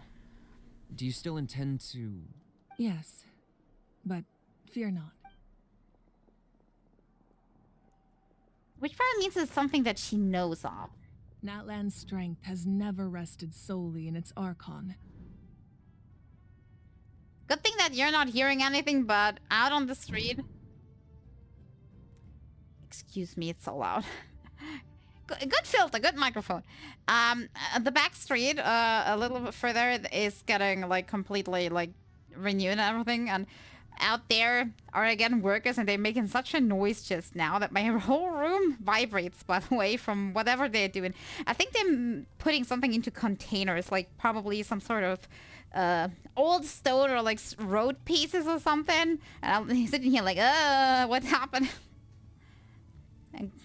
But yeah, just so you're not wondering why I am looking like I'm just like the world's ending on my side. It's probably because it is.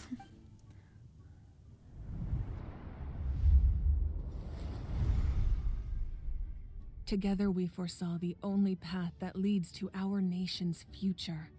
We must trust in that vision now. But I think they're stopping now. I think they're almost done.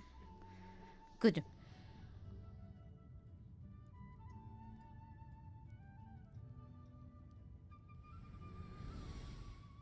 Is everything okay, Archon?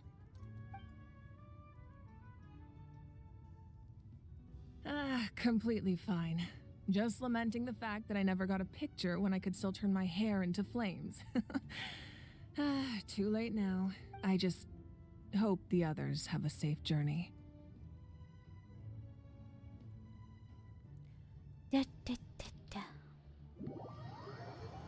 Meanwhile, thousands of miles away. Or something like that.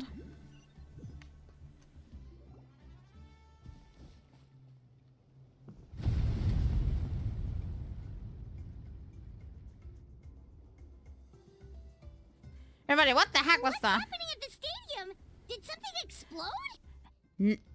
Not kidding, but that's exactly what sound just came from the streets for me. It feels like the Archon unleashed her power.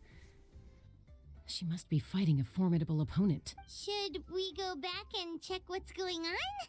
Have faith in the Archon. She wouldn't lose in a one-on-one confrontation. Once we find Kachina's ancient name, we'll head right back. Okay, let's just keep climbing. Emon really hopes nothing goes wrong.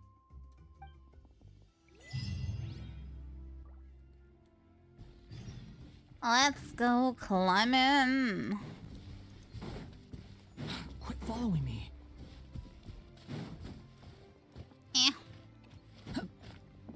Okay, do I? Probably should have taken control of a Saurian or something for this. Ah, well. Quit following me. What can you tell us about the scions of the Oh, canopy? there's dialogue. Okay, then it's good. The Then we go townspeople are slow. very adventurous. Oh, kinda like us then. I'm not so sure. You don't strike me as the type to enjoy danger. The scions of the canopy are a bunch of thrill seekers. They love extreme sports like rock climbing, rappelling, volcano parkour, or even bungee jumping. I'm without a afraid that rope while a I'll skip the Venusaur stands dialogue. at the edge and uses its tongue to catch them. Sound like something you'd be interested in? Okay, that does sound different from our usual adventures. Paimon's not doing any of that. She can just cheer you on from the sidelines. Okay, so they are all crazy. Did I get that right? Because there's like a difference between being adventurous or like more active or something, and totally disregarding any risks. That's Wyna, the tribal chief. Let's head over to him.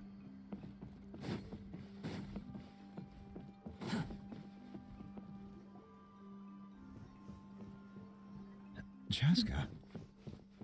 Nice to see you again, Wyna. I'm afraid we don't have time for pleasantries, so I'll get right to it. We're here for the Spirit Speaker Stone. Whoa, hold on a second. At least tell me why you need it first. My friend Kachina is trapped within the Night Kingdom. We need the stone to find her ancient name and rescue her. Rescue her? From the Night Kingdom? That's right. I'm sorry, but someone needs to tell you what you don't want to hear. Going there, a mature warrior would never make such a foolish decision. The nature of battle is unpredictable. The Archon said we should do it. How it's going to end. You need to just use Losing the a friend Archon is Triumph card. tragic, but when that happens, the best thing you can do is focus on how to prevent further casualties. I appreciate what you're trying to say, Chief Wyna. But if the price of maturity is abandoning a friend in need, I'll choose foolishness any day. If Kachina's still holding on, then so will I. I thought you might say that. Is something wrong, Wyna? This doesn't seem like you. Life isn't complete without taking risks. That's always been your mantra. It's nothing. The Night Kingdom is a dangerous place. Can't blame me for checking if you were up to the task. If you're that determined, far be it from me to stop you. Here's the stone. Keep it safe, okay? It's not like we have a spare. Looks prettier than I thought it would look. Thank you. Huh. Seems like you two go way back. But aren't you from the Flower Feather Clan, Chaska? Oh, Chaska's a peacekeeper, so she's famous throughout the tribes. She's always the one people call to resolve conflicts, so we slowly got to know each other that way. Her younger sister Quichi's always hanging around our tribe, too. She's helped us out a lot in the past. Oh, you have a younger sister? Yes, I'll introduce you to her sometime. But let's get back to business. Wyna, how do we use the stone? As you probably know, your intended destination is completely different from the real world. The Night Kingdom is like a river flowing with concepts, and the ancient name you seek is like a tiny fish swimming downstream. In that sense, the stone is like a fishing boat drifting down the river, but the boat alone isn't enough. You need a fisherman experienced enough to steer it in the right direction. And everybody stop speaking in riddles, I'm not getting it. We couldn't do that ourselves? With a little practice, I'm sure you could. You have the strength and the talent. If you want to make sure this works, though, I could recommend someone to you. Who? Vichama, a legendary warrior and scout from our tribe. He's got a keen eye and a well-honed intuition. Even his ancient name means to seek. If you're fishing for a name, you're gonna want him on the boat. Bichama? Why does that name sound familiar? He's one of Auntie Atea's hot spring buddies. I've heard stories about him. Where can we find him? Ever since Malco passed, he spends most of his time gazing out at the scenery from the cliff tops.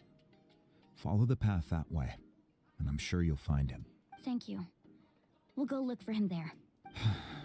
Good luck. I hope everything goes well.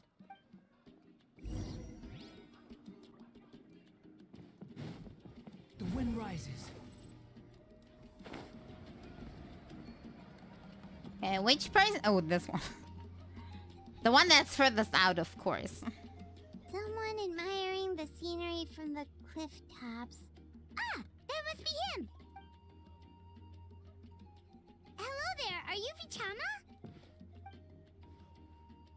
That's me. Did you need something?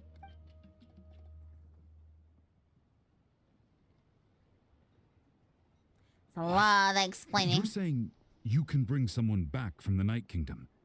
How is that even possible? No, if you really think about it, anything's possible in that kind of place.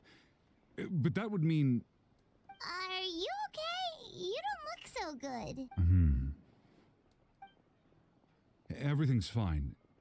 I'll help you, but I do have a small request. After I help you find Kachina's ancient name, I want to use the stone to look for my friends as well. Now people are wanting favors. Yeah, okay. Your friend?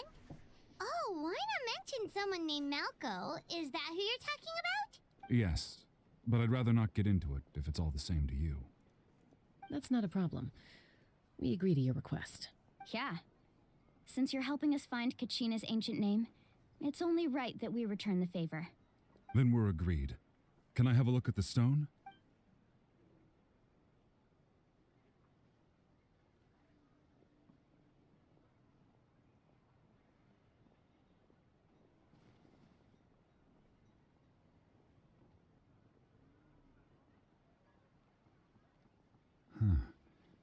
I see. From what I can tell, it functions almost like an abyssal pylon. Both connect the Night Kingdom to the living world. And this one is more regulated, though, I hope. Once the connection is established, the abyss will come surging through the opening like a predator honing in on the scent of blood. So we have to be sure not to use it in a tribal settlement. Wow, you got all that just from looking at it? I just picked up on the basics, really. I still have no idea why it works. You said someone named Lali invented this. They must be a genius. I'll go find an open area and start setting things up. In the meantime, I need you to get 2 things for me. You know how I said they are finished out there? They are not.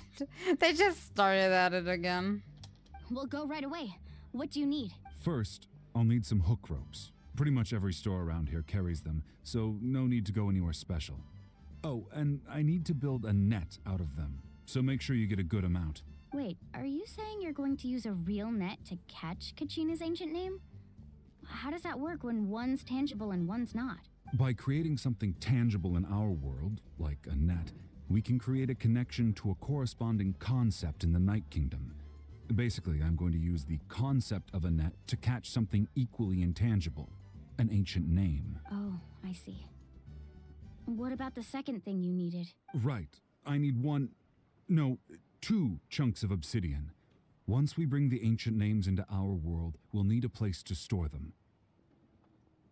Normally, you can only get obsidian from the Children of Echoes, but I heard there's a traveling merchant from that tribe around here somewhere, so maybe you can try your luck there. Gotcha! Alright, let's split up. See that clearing? Let's meet over there when you're done. Oh, and you can send someone with me if you want. In case you're worried I might take the stone for myself.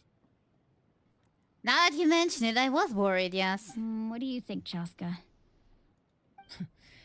There's no need. Lena spoke highly of you. That means you're trustworthy. I appreciate it, even though that doesn't mean much to me anymore. Anyway, it'll take some time to set everything up, so no need to rush. I'll see you in a bit.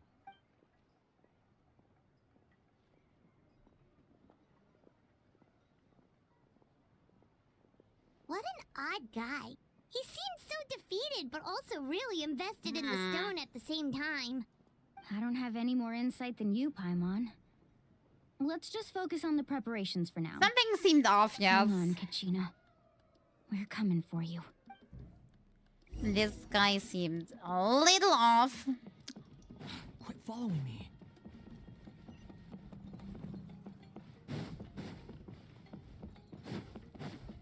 I mean, even if he is trustworthy, why not just send a person with him? You mean just in case? Too slow. Hello. Do you have any hook ropes for sale? Hook ropes? As in rock climbing equipment? Yes. How much for your whole stock? Oh, the whole thing? Let me see. That would be 30,000 mora in total. Deal? Deal. Wait. Really? What, you want me to drive down the price? We just need these as fast as possible. Thanks. Oh, no problem at all. I'll even pass along some information on the house. These ropes are usually used by rock climbing enthusiasts. If you want to learn, Roka's the person you want to ask. All right. That's everything. Here you go. Now we need the obsidian. Let's go talk to the traveling merchant Bichama mentioned. I'm a little worried about his slip-up with, like, the 1 and the 2 obsidians. Excuse me. Do you sell obsidian? Why, yes. I've got a chunk for sale right over there. Perfect. Is that the only one, though? We actually need 2. That might be tough. Tell you what, I'll take a look through these boxes over here and we'll see what we can find. Thank you so much. We'll wait here.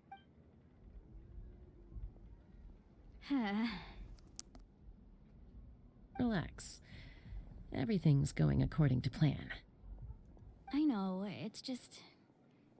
I could tell Vichama feels the same way about his friend that I do about Kachina. I hope this chunk of obsidian isn't the only one. Kachina always carries all sorts of shiny stones with her. If I was the one trapped in the Night Kingdom, she'd have a whole pile of obsidian ready in a heartbeat. Well, would you look at that? I did bring an extra. Here you go, young lady. How does it look? Perfect! Thank you. How much do I owe you? If you hadn't shown up, these stones would have just sat here collecting dust. I'll take 3,000 mora for both.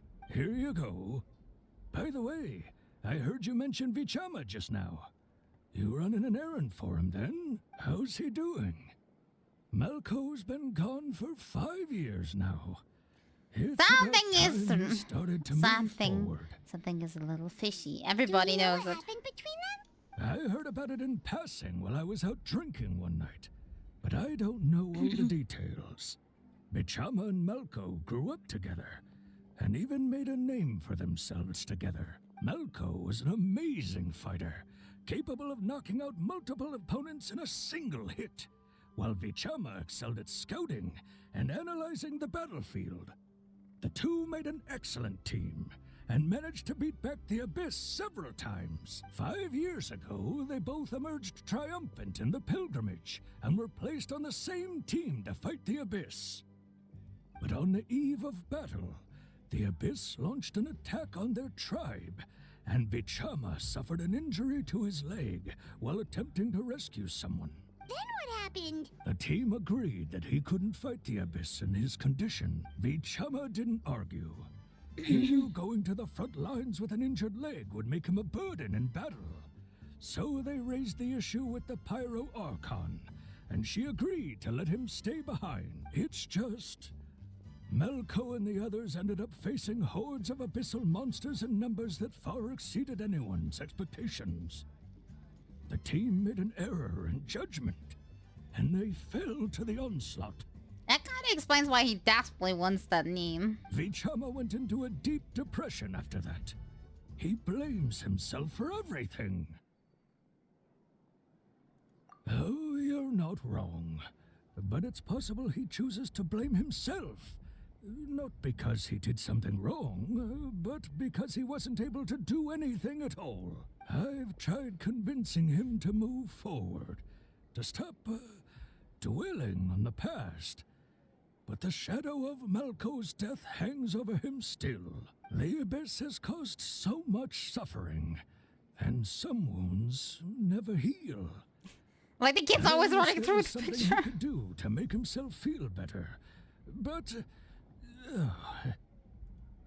anyway, that's the gist of it. Maybe you could help him talk things through sometime. I would really appreciate it.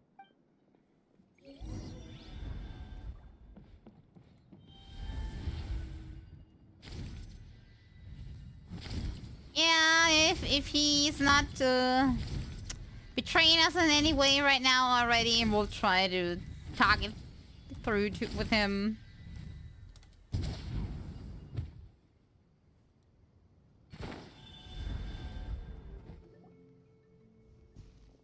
Did you get everything? Congratulations, Asfar. I hope it didn't take too much. Yep, it's all here. When do we start? I've made all the necessary adjustments, so we're good to go. To be honest, I'm a little scared of my pulse tonight. As agreed, I'll help you find Kachina's ancient name, and then you return the favor. Go ahead. 74. I think that's pretty okay.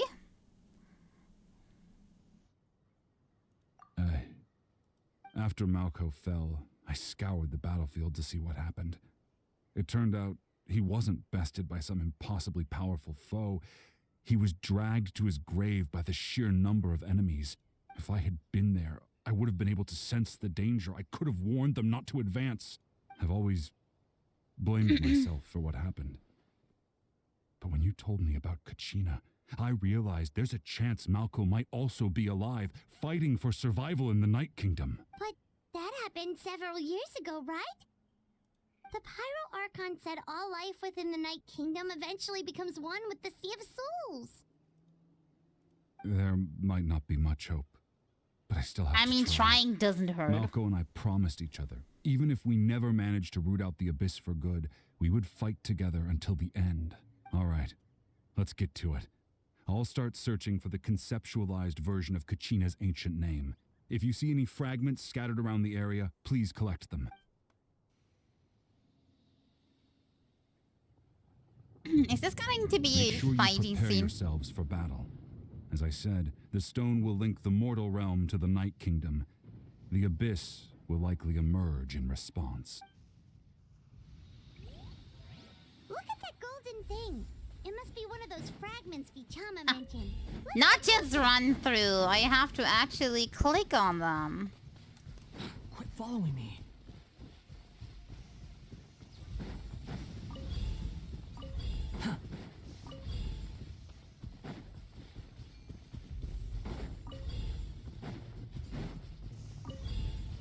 Whoa, monsters incoming! Watch out, everyone!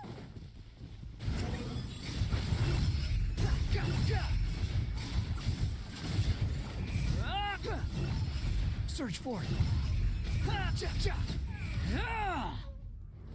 Oh, there's more.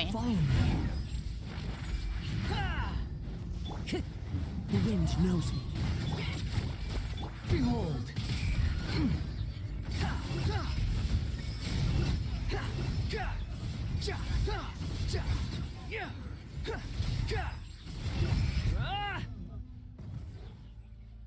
How much longer, Vichama? Not long. We're getting close. Uh-oh. I have to be faster. Otherwise I can't click on all of them.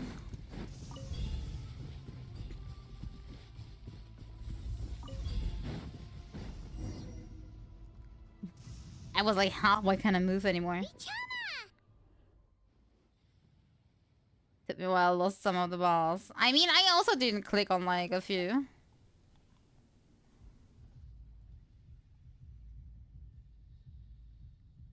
Quick, take it!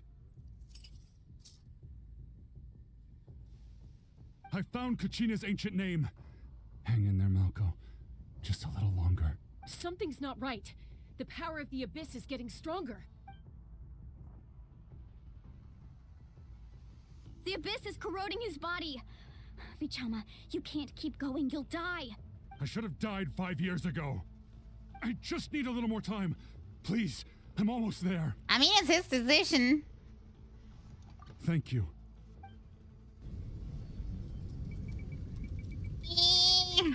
Oh, we finally remember that we have powers again. The power of the Abyss is strong. I'm spamming space here. My poor space bar.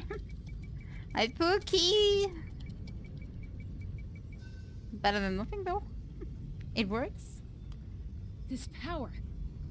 Hanging in there? Malco. No, why can't I find him? Why? We can't wait any longer. Pull him away from the stone, Mualani. I already tried, but the power of the Abyss has him in a chokehold. It's like he's tied to the stone with an invisible rope. In that case, we have no choice. I'm sorry, Seat Molly. Get back! Chaska, wait! Uh-oh. Ouch! What happened just now?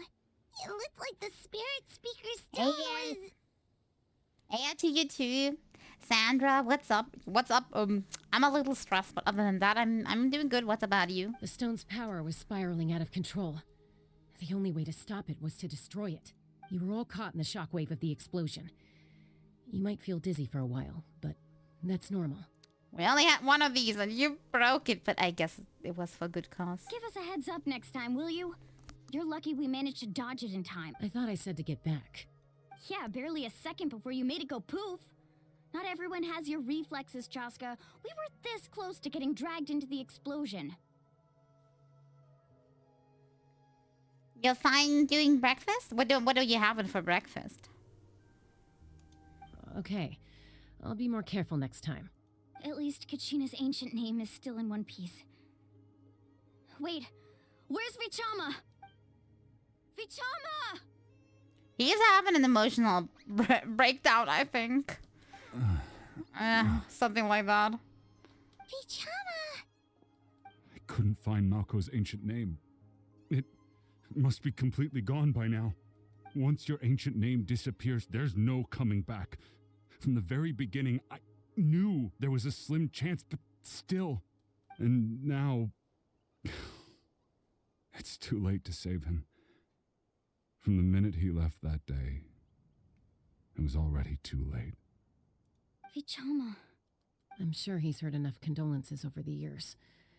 Let's just give him some space. Huh? What's that in your hands, Vichama? It looks like something's glowing. Huh? This is...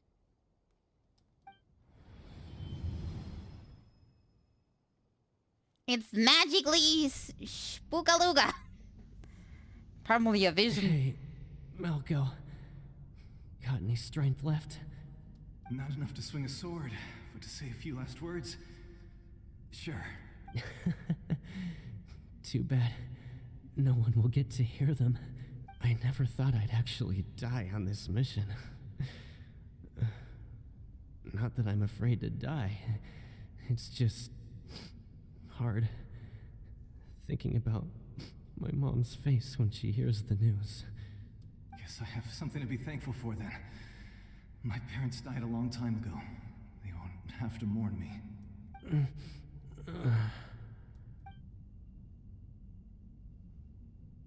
Pisak! Always had to beat me at everything, didn't you? Right to the end, you were never one for goodbyes. Maybe you're right. Maybe no one will get to hear our last words. But just in case, Vichama, I'm so glad you didn't come with us. Don't be sad. Just keep on living. For the both of us.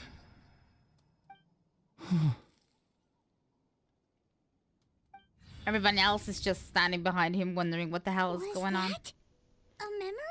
Oh, everybody got to see. Okay, I take it back. Seems like we were able to salvage something after all. Of course.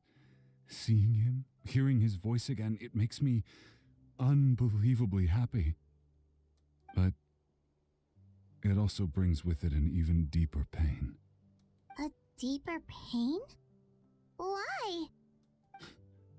Malco was always the type to put on a brave face. But in that memory just now, his hands were shaking. And his smile was forced. I mean, he's a detail guy. For all these years, I regretted not being able to fight alongside him to the end. And now I know, at the end of his life, he was thinking the same thing. Vichama. I'm fine. Actually, I heard Chief Wina wasn't really on board with your plan to go to the Night Kingdom. When you asked for my help, I hesitated too. I knew helping you find your friend's ancient name meant leading you one step closer to danger. But I also understood why you had to try. Everyone has regrets in life, but not everyone gets the chance to make up for them. I find it really funny that nobody we come across, we actually tell that we're kind of like on the mission of the Archon to actually do that. Like everybody's just assuming we're doing this out of our like own idea or something. Once allowed to fester, guilt strips us of our most valuable qualities as warriors. In that sense, we might as well choose the braver path from the very beginning. If I could do it all over again, I would have followed Malco to the front lines no matter what. Even with an injured leg, there were still things I could have done. That way, even if the outcome stayed the same, I still would have fought alongside him to the end. There are critical junctures in life, and if you don't seize the chance to act, there's no going back. That's something I had to learn in hindsight, but you're still at the crossroads of your journey, so I hope you can walk away without regrets. Thank you, Vichama. I feel even more determined now. Kachina will come back to us. I'll make sure of it.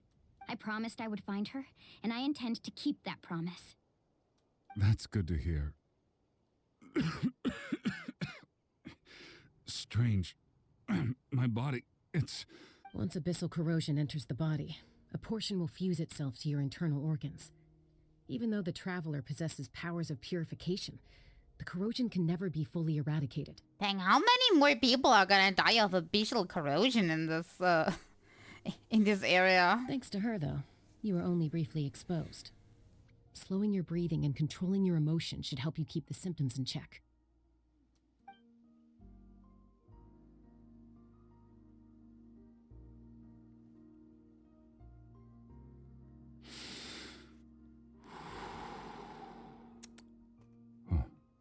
That does make me feel better. You seem very knowledgeable about all this. Just speaking from experience, that's all. Anyway, we've recovered Kachina's ancient name, so we're off to a great start. Let's get Vichama back to his tribe and tell Wyneth the good news. Oh, and apologize for destroying the spirit speaker stone. We have Oopsie no choice, daisy, though, so he'll probably understand. Right? We come back like, Mm-hmm. we broke the toy that you have no replacement for. I hope you forgive us. Why the heck? Did I just hear enemy poofs in the back? Koichi, are you really gonna just stand there like that? I don't know what you want from me. I think you know exactly what I'm trying to say, Uncle Wyna. I can hear it in your voice. Honestly, it's just one thing after another with you two. They're back. Koichi? What are you doing here? Don't play dumb with your own sister. You know exactly why I'm here. My apologies, everyone. I just need to borrow Chaska for a few minutes. You come with me. Uh-oh. Is Chaska in trouble? I'll be just a moment. Who was that? Koichi, Chaska's younger sister. Although the two aren't actually related by blood, it's kind of a long story. Does that matter, is what I asked. It's not really my story to tell, but I guess it's not a secret.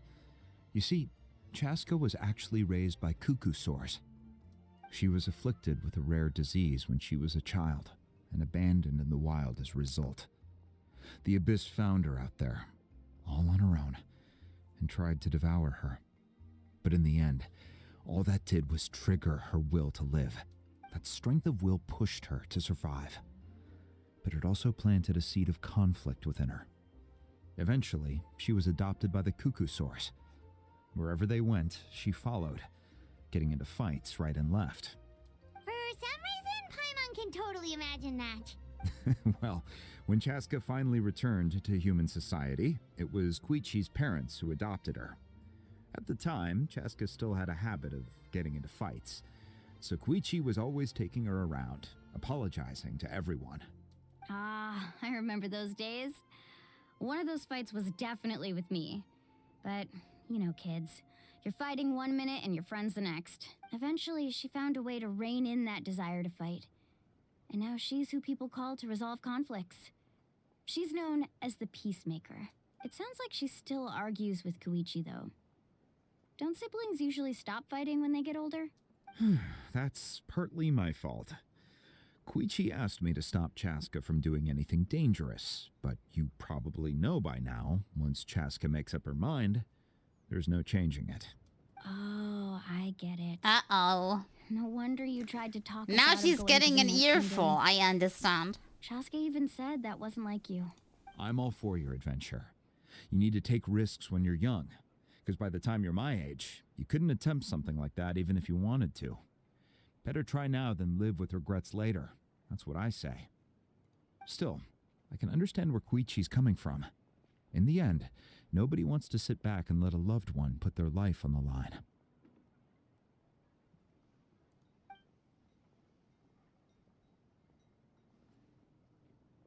All right, it's just the two of us now.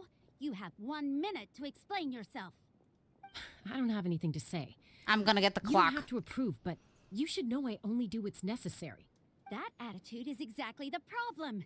It's like you don't care. You try to sneak off to the Night Kingdom behind my back and then play it down as if it's just a trip abroad. Well, technically I am going abroad, right? Again with the excuses!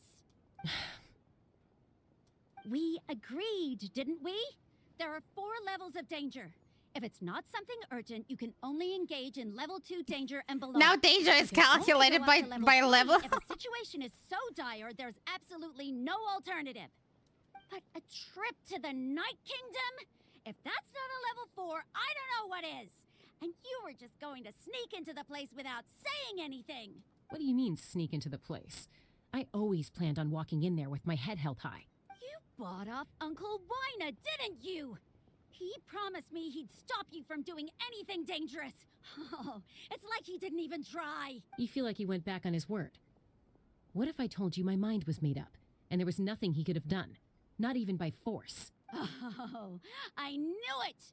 So he did try to say something, but you didn't listen. This is important. If you were in my shoes, you'd make the same decision. You don't know that? I'm a doctor, and I handle logistics. If you're going to waltz into a dangerous situation where you could lose control at any moment, it's my duty to say something. All right, whatever. Anything else? What do you mean, anything else? Why don't you reflect on what you've done and promise me you'll stay put? Time out. Is this one of our normal arguments or a serious one? Chaska, does it sound like I'm joking? Then you need to know something. What happened to Kachina was partially my fault. I can't leave her there to die. That's not who I am. But the person you become when you lose control, that's also not who you are. That's a different issue. You said it yourself. A person is only as good as their morals. If I want to live in Natlan, I need to display qualities that make me worthy of this nation.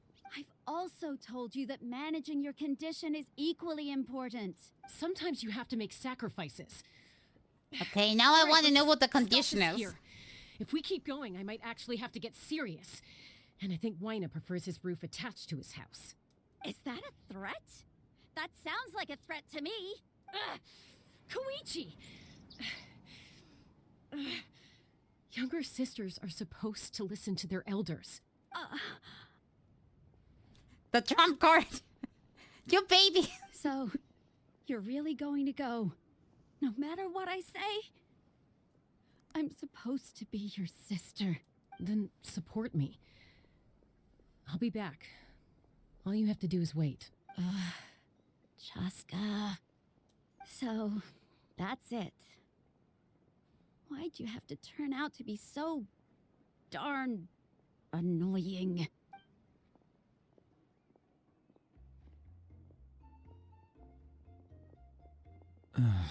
You two are something else. Something you wanted to say? I know you aren't related by blood, but you two sure are similar. Really? You know, I said that very thing to Koichi not too long ago, and she reacted the exact same way, down to the very tone of voice. It's not my place to get involved, but I will say this. Try to spend a little more time with your sister.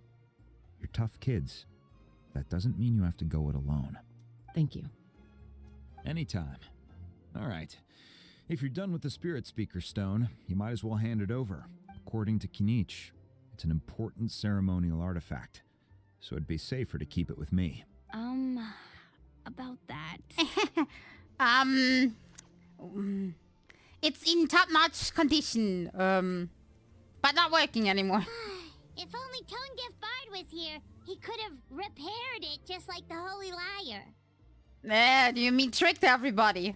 It might be in a few more pieces than you remember. Huh?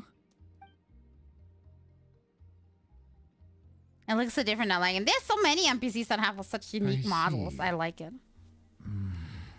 Sounds like it was an urgent situation. If someone's life was on the line, then you had no choice.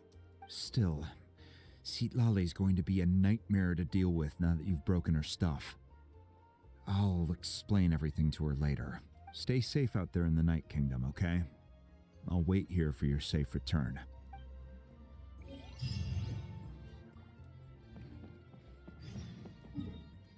Okay, now time to go back here.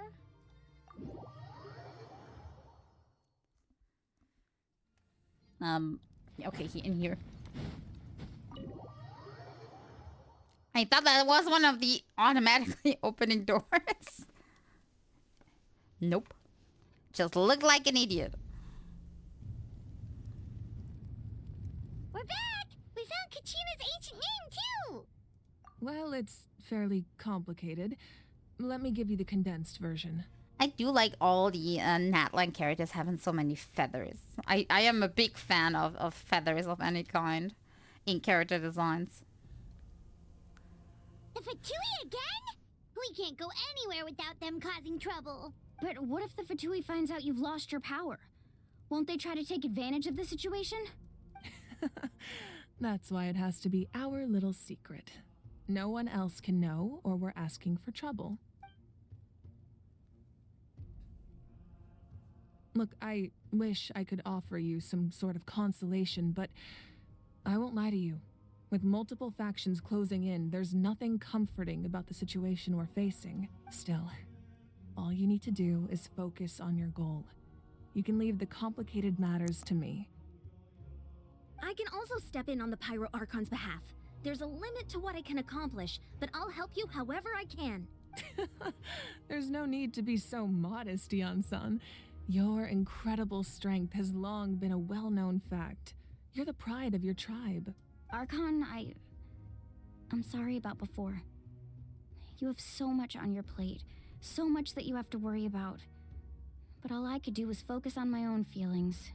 You have nothing to be sorry about. We all get overwhelmed by our emotions, myself included. Your reaction to Kachina's disappearance, I understand that feeling very well. Well, now that we have Kachina's ancient name, let's go track her down. Follow me. The rest is gonna be a walk in the park for sure. Not.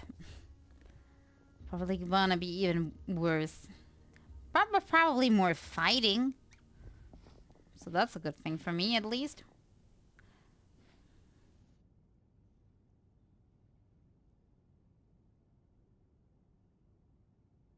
What is this place? Hey, isn't that Atea's talisman? Good eye. This is where I store all the various mementos I've collected. Whoa. I've never seen this place before. There's so many things in here. It looks like there are items from every tribe. More feathers. Collecting them must have taken a lot of effort. I suppose you could think of it as a hobby of sorts.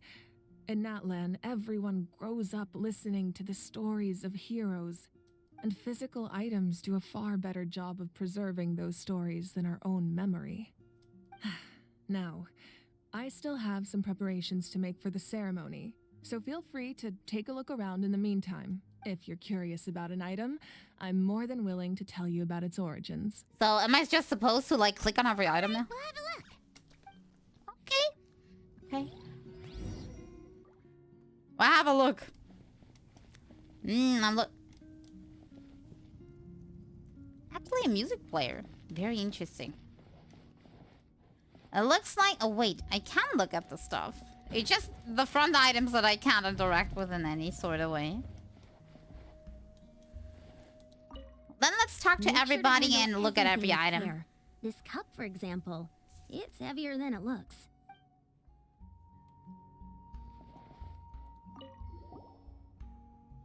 Whoa, that belt is bigger than Paimon's head! The Collective of Plenty are known for their bodybuilding competitions and contests of strength. This belt is a symbol of great honor within the tribe. The association with strength might also have been the reason the original belt was extremely heavy. It was difficult for even two people to lift, and even if a warrior had the strength to put it on, wearing it for any length of time would still leave them gasping for breath. Sounds like it. So the owner of the original belt, Kitera, commissioned a craftsman to make a copy identical in appearance but far lighter in weight. That is the belt you see before you. He would often wear this version when training in order to protect his waist. Or he made a lighter version so he could wear it all the time and show it off. Also possible.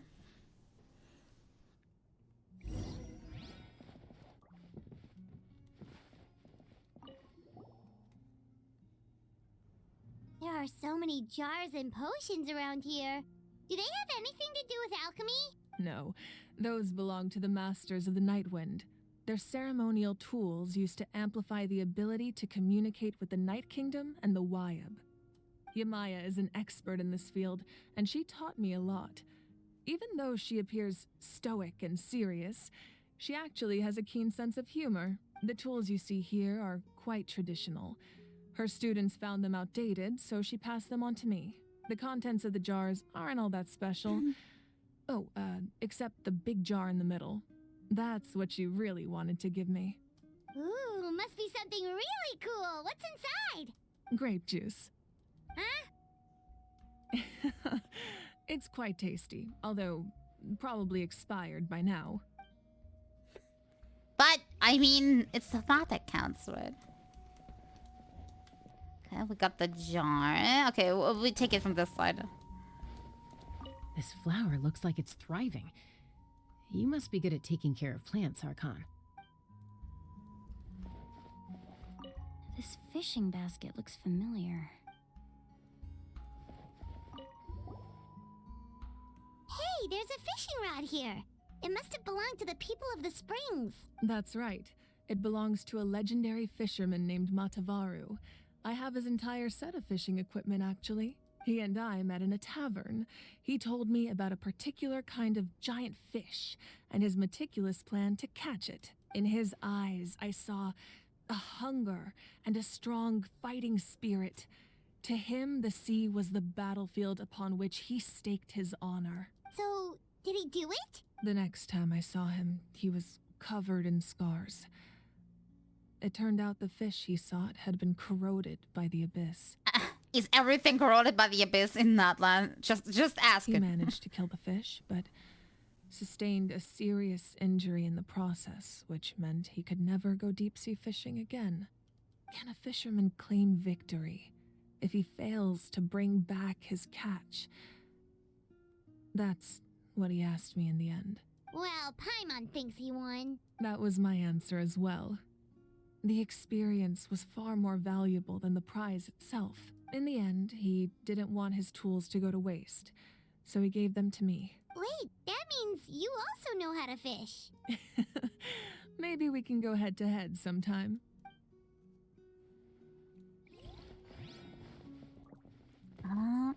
Okay, we know that one. This is Atea's talisman. I'm sure you're familiar with this one already. Atea was rarely ever without it. The talisman brought her a lot of luck in battle. We just stomp on everything.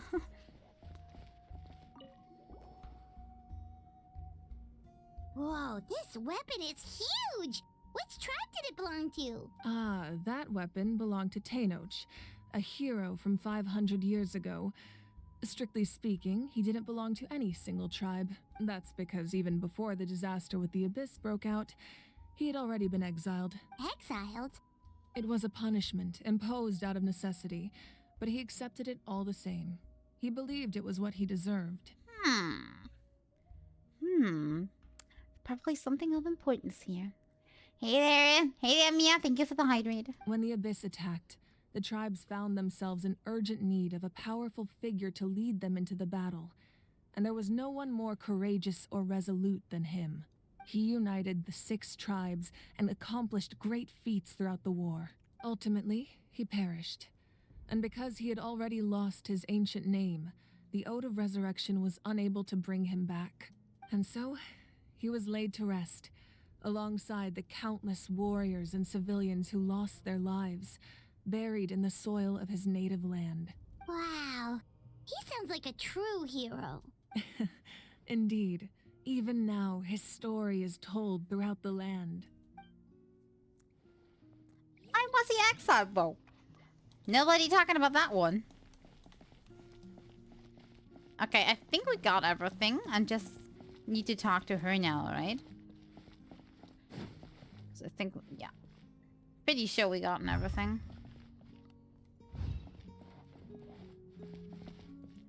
I'm a little bit stressed, like have a lot to do with like preparing the move and everything. It's going very slow and there's a lot of things that I need to take care of or buy and organize and set up. So, yeah, it's still taking a while and everything is kind of like slower than I thought it would be. But step by step, I'm getting towards my goal. Well, what do you think of my collection? Do you feel like you have a better understanding of Natlan's culture now? Yeah, if each item represents a different story, seems like Natlan's really been through a lot. Does every item hold a special memory, just like Atea's talisman? That's right. The items in my collection actually serve a similar purpose to the ancient names passed down among the tribes. They demonstrate the true shape of time. The shape of time? Most people perceive time as a linear concept, almost like a straight line that can only move forward. We cannot change the past or predict the future. Paimon needs to be smashed. What? Can I ask why? But there's also a different theory, one that I believe to be closer to the truth. Namely, that the past, present, and future all exist at once. Annoying. I don't think she's that annoying. Her outfit looks weird though, but we already had that topic today. At once? Paimon's not sure she understands.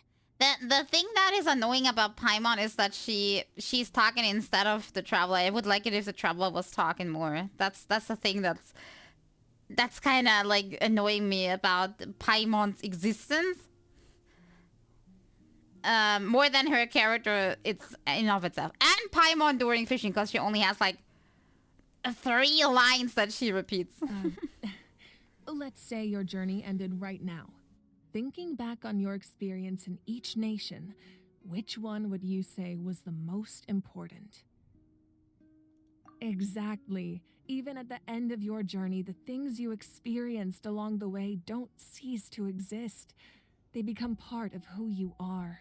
Take out a portion of that journey, and you would likely make very different decisions, and eventually arrive at a very different destination.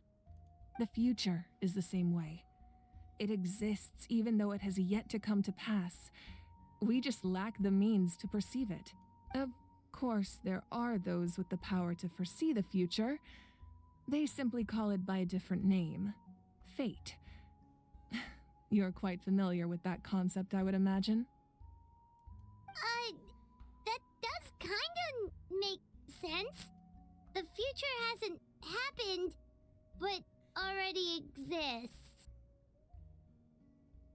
Humanity excels at living in the present, but too often we forget the past and neglect the future, while the pilgrimage and the Night Warden Wars lead us to a better future. Only by uniting the people of Natlan across countless eras can we fight back against an enemy as formidable as the Abyss. To come up with such a set of rules, the first Pyro Archon must have possessed a level of insight I can only imagine. That's correct. At first, he was a mortal man. That's a lot with of no backstory special right now. power. After he ascended to the divine throne, he used it to borrow power from the heavens and establish the rules of Natlan. Yeah, the traveler has been talking more recently. I can kind of get in the beginning that lore-wise, it is established that we could not speak the language of Teyvat, so Paimon taught us it, but we were too shy and had not enough like talking experience to actually speak it. So Paimon was like stepping in the beginning, but we have been here like for basically like years by now, even like lore wise. So by now, and by how when the traveler speaks, what we hear, they have at least a basic casual understanding of the language and should be able to talk back, as long as it's not specific, hard, sophisticated words or something. So I really wish Traveler would speak way more, and Paimon has less to do with the in-between person to speak for the Traveler. Namely, a framework through which ordinary people can ascend to Archon. And even if it's just for the fact that if you don't speak regularly, you never learn a language. And I'm wanting to believe that the traveler actually wants to learn the local language by speaking more. By holding the pilgrimage, we're able to determine the strongest among us. And when that person ascends to the divine throne, their inner flame will awaken. In addition, the sacred flame will grant them significant knowledge and memory of this land.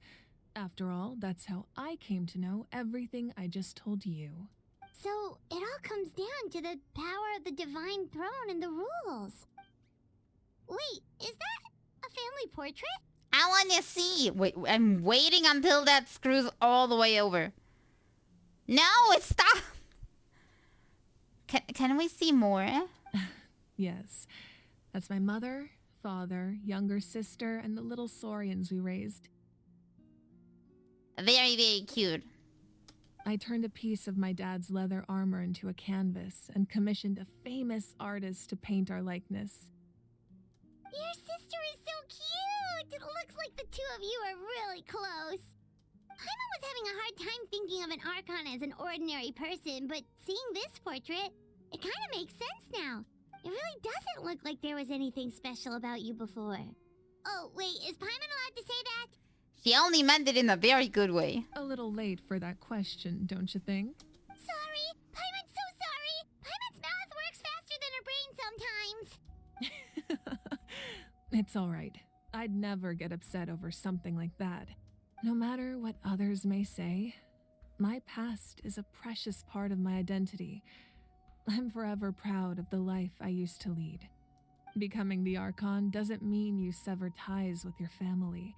The position just comes with a lot of responsibilities, so it impacts how often you get to see them. My father made the most delicious stew, so my sister would often bring me a large pot of his cooking, and we would sit on a blanket and eat it together. One time, we didn't close the door securely, and the saurians we were raising ran into the room and knocked over the entire pot. My sister immediately burst into tears. The two troublemakers were going for the meat, but when they saw my sister's distress, they froze on the spot. I still remember the way they laid there, sulking like a pair of children, even after making such a mess. It was frustrating, but in the end, all I could do was comfort my sister and move on. Imagine being the parents and you come in and the saurians are crying, your daughter is crying, everybody in the room is panicking. This must not be a pretty sight to come into. Wow. Isn't that what being a family is all about? I think about that story a lot, actually. As the Archon, I made a vow to defend this nation, and experiences like that, they remind me exactly what I'm trying to protect. Well, what happened after that? This portrait looks pretty old. Your sister must be all grown up by now, right? I believe she ended up working as an architect and artist. She built many houses and crafted many beautiful works of art. Anyway, that's enough about me. Now that the powder is settled, we can begin. Ian-san, Mulani, Chaska, over here please. Place the ancient name up there, and then we'll begin. Now for the hard part. Ooh. You can only do a slow walk. Very, very epic moment.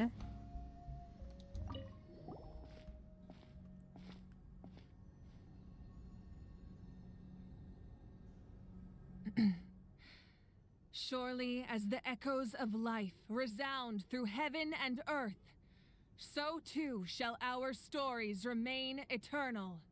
Ancient name, take us to your fated bearer. Allow her to answer our call.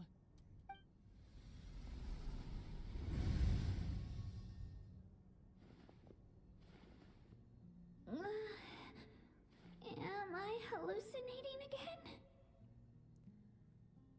They did once more than Fontaine's started a lot of people. Now it's even includes Archon. Yeah, I like it when they have like more people that are actually involved in the story. And not just a one they appear once, they say like, hi, I am person and then they off. Like, that was my part in the story, see ya. Kachina, are you okay? Huh? I'm not seeing things, am I? Is the Abyss playing tricks on me again? It's okay, Kachina. It's just us. We're trying to find a way to bring you back. Everyone, you have to listen to me. I've been investigating the Night Kingdom this entire time, and I figured out what's wrong. The Wyab is being affected by the Abyss. I was waiting for the Wyab to send me back, but then this really strong monster came in and it almost killed me. The Wyab saved me, even though its power is weakening. So I've been hiding from the monsters while trying to find a way to help. The Night Kingdom has become a huge mess, though. I keep hearing these awful sounds and seeing really horrible things. Don't listen to those sounds, Kachina. The Abyss is trying to strip you of your sanity. All you need to do is stay safe and wait for us. We'll be there shortly. It's okay. I feel so much better now that I've had the chance to talk to you guys. You don't need to worry about me. I've never been strong or special at all, really. So I don't blame anyone for forgetting about me or leaving me behind. Just knowing you care is more than enough. But she does persevere always. We have to believe in her. I'll find a way back. You don't have to put yourselves in danger to come rescue me. You're always like this, Kachina. Now's not the time to act tough. We're coming for you, and that's final. I don't know what lies the Abyss has been feeding you, but I'll tell you something right now. Nobody here sees you as a burden. You're a victor of the Night Warden Wars, a hero of Natlan. All you need to do is wait for us to rescue you, and you'll get all the applause and recognition you deserve.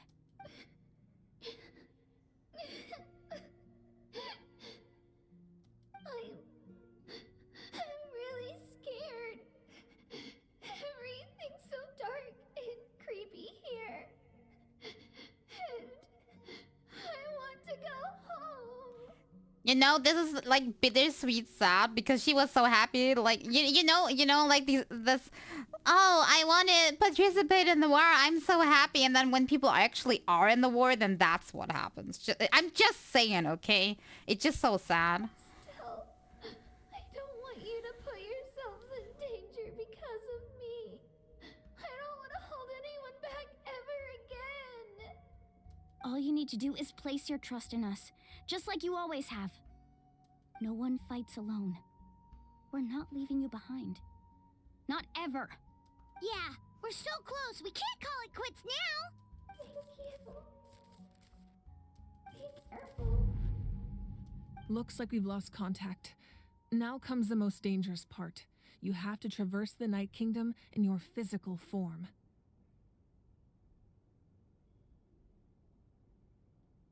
This entrance to the Night Kingdom was left behind after an abyssal invasion. Even a brief amount of time inside. Maybe there will gonna be a quest where they at least get like some sort of punishment. I'm hoping for that. Yes. I know. I'm prepared for that possibility. All right. Then I wish you all the best. I'll tell Koichi to be ready just in case. She's very experienced in dealing with abyssal corruption. That face you just made. Don't tell me you two got into another argument. Good at reading the room. No, I just feel bad for creating more work for her. I'll go with them too, Archon. The more people, the stronger the party. Thank you so much for your help, everyone. It really means a lot that you're willing to brave these dangers with me. And there's no time to lose, so let's get going. Now that I've lost my power, I won't be able to provide much practical support. But I can still keep an eye on the situation from here. Eon-san, I know it's unlikely, but if you encounter a situation you can't handle... That won't happen. I hope not. But what in case we find a situation we can't handle? I wanted to hear the whole sentence, just in case. Be careful out there. I'll observe the situation from here. Enter the underground ruins. Okay, where do I need to go for this? I'll just follow the quest marker.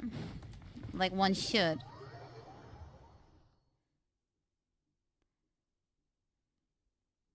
It will certainly lead us to where we need to go. I'm a little bit more worried about the time. I've probably been talking too much. Which means that I'm probably not as far as I want to be in the quest. Am I right about that? Squall Fury. Thank you very much for the hydrate. Oops, where the hell am I going? I think this is a great stopping point. How much longer? Is it more than an hour? It's probably more than an hour, isn't it? Because then I really have to make like a stopping point. Okay. Then I'll complete this. I'll try to complete this in time. How much longer do I have? Okay, wait. I have 7 more days. I can't do anything. I can't do anything here. Maybe I'll find if it's only 1 more hour, and then this thing, the last part. How long does this take? I somehow need to get that in. When is 7 days? Okay, then I'm not here. There. God. I will make it until the timer is down. I can't wait for the next stream, so because I don't know when the next stream is even gonna take place. But I'll try to complete it. Technically, I could just do like 10 minutes every night or something, or like 1 cutscene at a time. I will manage somehow. I'll manage somehow. Normally, I'm not like that. Normally, I'm not that, forgot word. Normally, I'm not that, stressed, like, I'm not having that, much of a chaotic timetable for myself. Usually I have, like, I have packed days, but it's all structured and I know what I do on which day. But, the thing is currently, it's like I'm like sitting here, I'm doing stuff, and then there's the phone call with, oh, this and that, and this and this, and just right before the stream, there was another call. Something about the heating system, with like, if we still need to fill out some form, and what we need to fill out, and what we need to put in. Like, I am a person that very much enjoys, planning. Also, why is the music so loud? I am very much a person that enjoys planning every step of like things. And when stuff like that happens, I hate it so much. I can't deal with all this last minute unannounced stuff happening and like everything like coming in at once. While at the same time, I'm also having a lot of additional things to do that I need to prepare. Like, currently, I'm sitting here in my room, and like half of the room is already like has already been put into boxes and moved into the new place in a room to rest where I can't deal with it. The other half is still there, not touched over there, and back there I have stuff that I still need to look through that's just splattered across the floor. And it kind of gives a very, how do you put it, a stressful environment, and that makes you even more stressed. But for me, the worst thing is the appointments, because if there's one thing I can't handle with this, not being able to make a plan. And they are like, okay, best we can do is give you a date. And that's about it. They don't give any time frames. Or sometimes they don't even give that. For example, for the mirror thing, they said they're gonna send out a new one, but they haven't given me any tracking number yet, which means that thing could come at any point. They're like calling like, okay, you need to come over and get it or not. Which, I don't know. I don't know about you, but... Or what they assume that people can do, but most people have, like, responsibilities that they can't, like, at all run away from 24/7 just to take care of a tiny package or something. So, I don't know. I mean, some off time has been saved, because I knew things like that would happen, but it's happened too much, and kind of running out of that. I was running out of favors at this point. Ah yeah, now my phone charger is broken. I forgot I need to get a new one. I'll have to see what I need to order. Cause maybe I can ask somebody to like borrow theirs because I will need my charger for Thursday and Friday because my phone is like super duper old. I have like a very old phone that I have for a few years now. A lot of years actually. When did this come out? Wait, let me Google it for you. And I already bought it when it was older. Give me a second. Okay,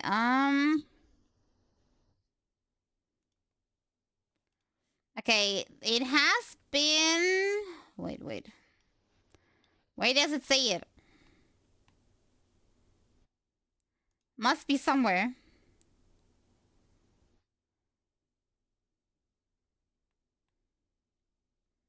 Wait, can I not find anything about that?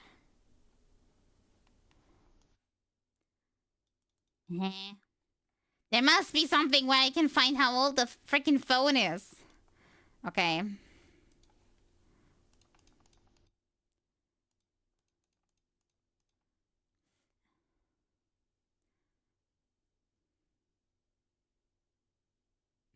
Okay, it's at the very least 5 years old.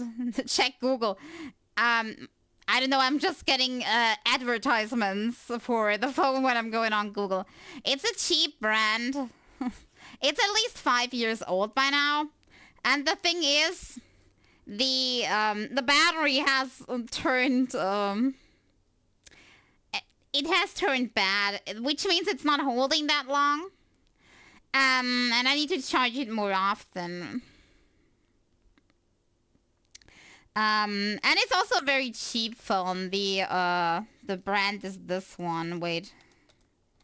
It's one of these phones. Looking that I spelled it right. So yeah, my my battery has gone a little off the hook, but I don't have the money to buy a new phone, so that one will have to hold. I have to like charge it more often, and that's when I have to spend the whole day on Thursday and Friday with the people like building up the kitchen, and I still have to like stay in contact with other things that I have to organize, and B, deal with my boredom. Then I need my phone, and therefore I need a charger because it will probably not hold the whole day.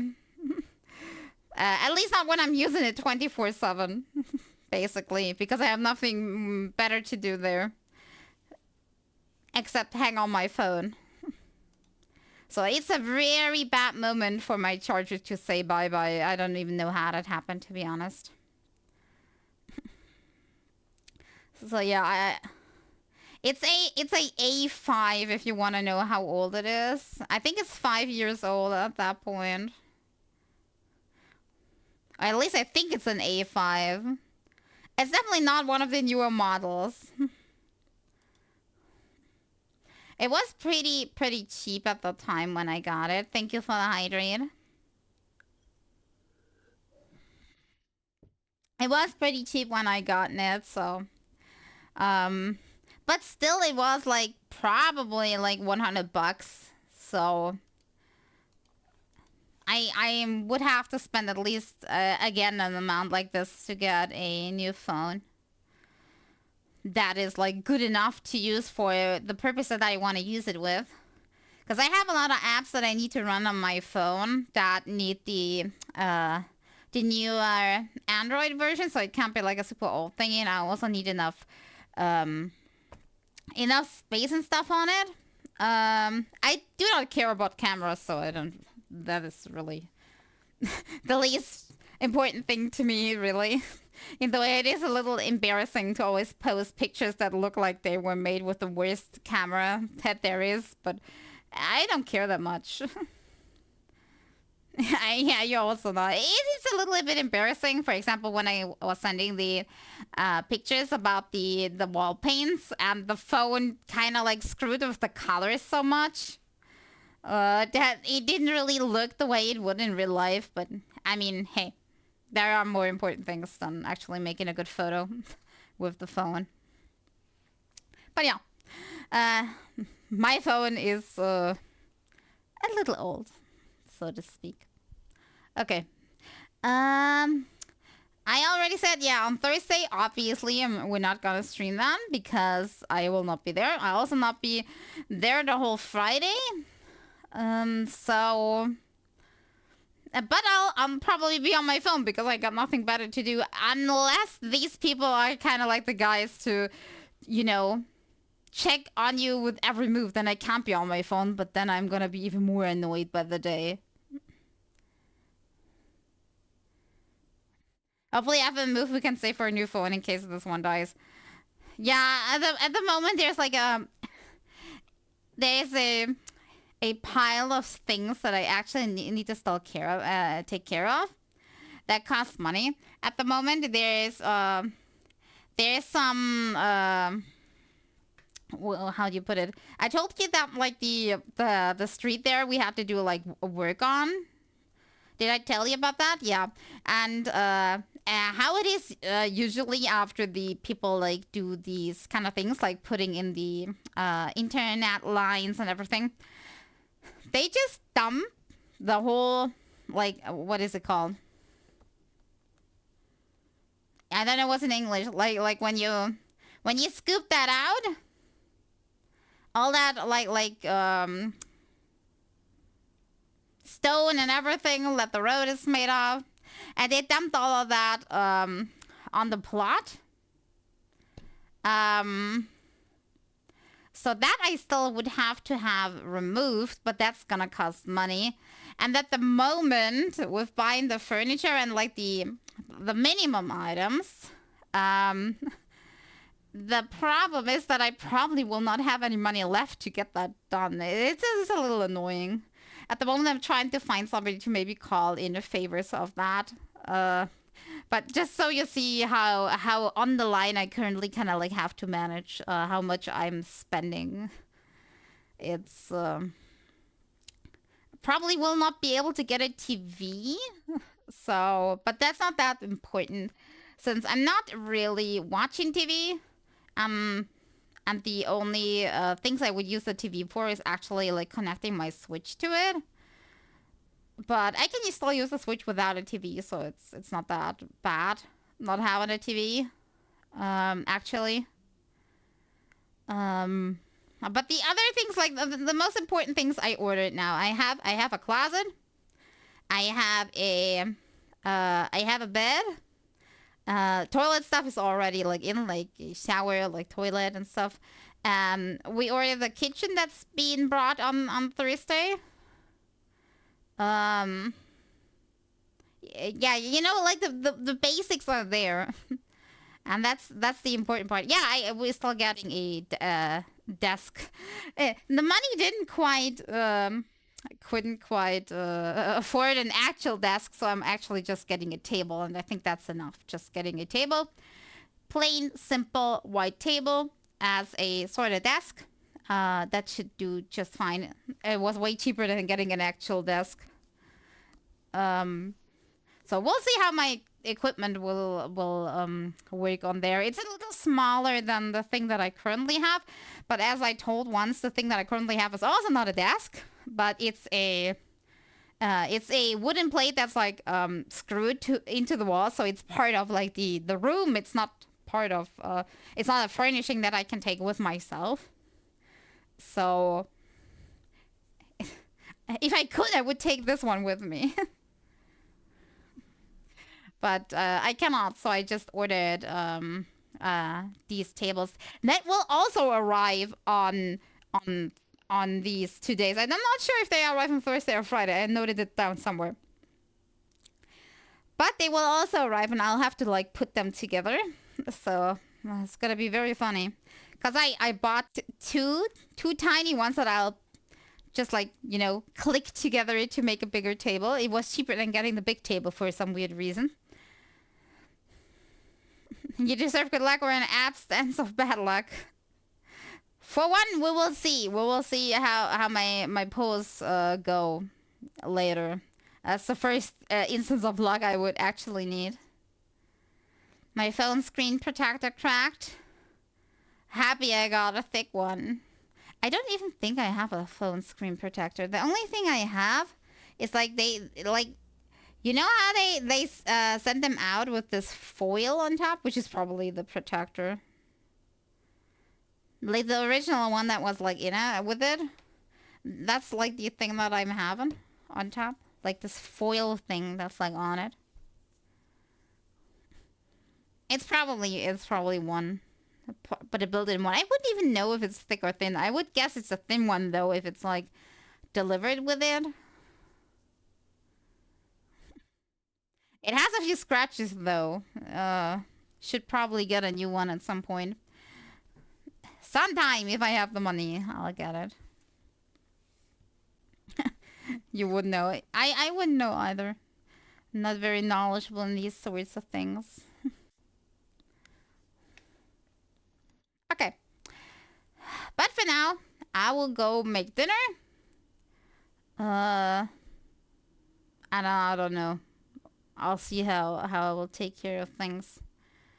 How the family has time. I'll probably write about my luck or unluck after the... I'm not sure when my family has time. Might be a little bit later. Maybe, like, wait. Could be about 4 hours later, depending on how they got time. Because they'll eat rather late. And everybody's arriving at a different time, and until everybody's here, this is usually taking longer. But maybe it's earlier, we'll see. I will tell everybody good luck. So, thank you very much for being here. And I really hope to see you soon. Because I don't know when this next stream is, but I'll keep everybody informed on the Discord. Bye-bye.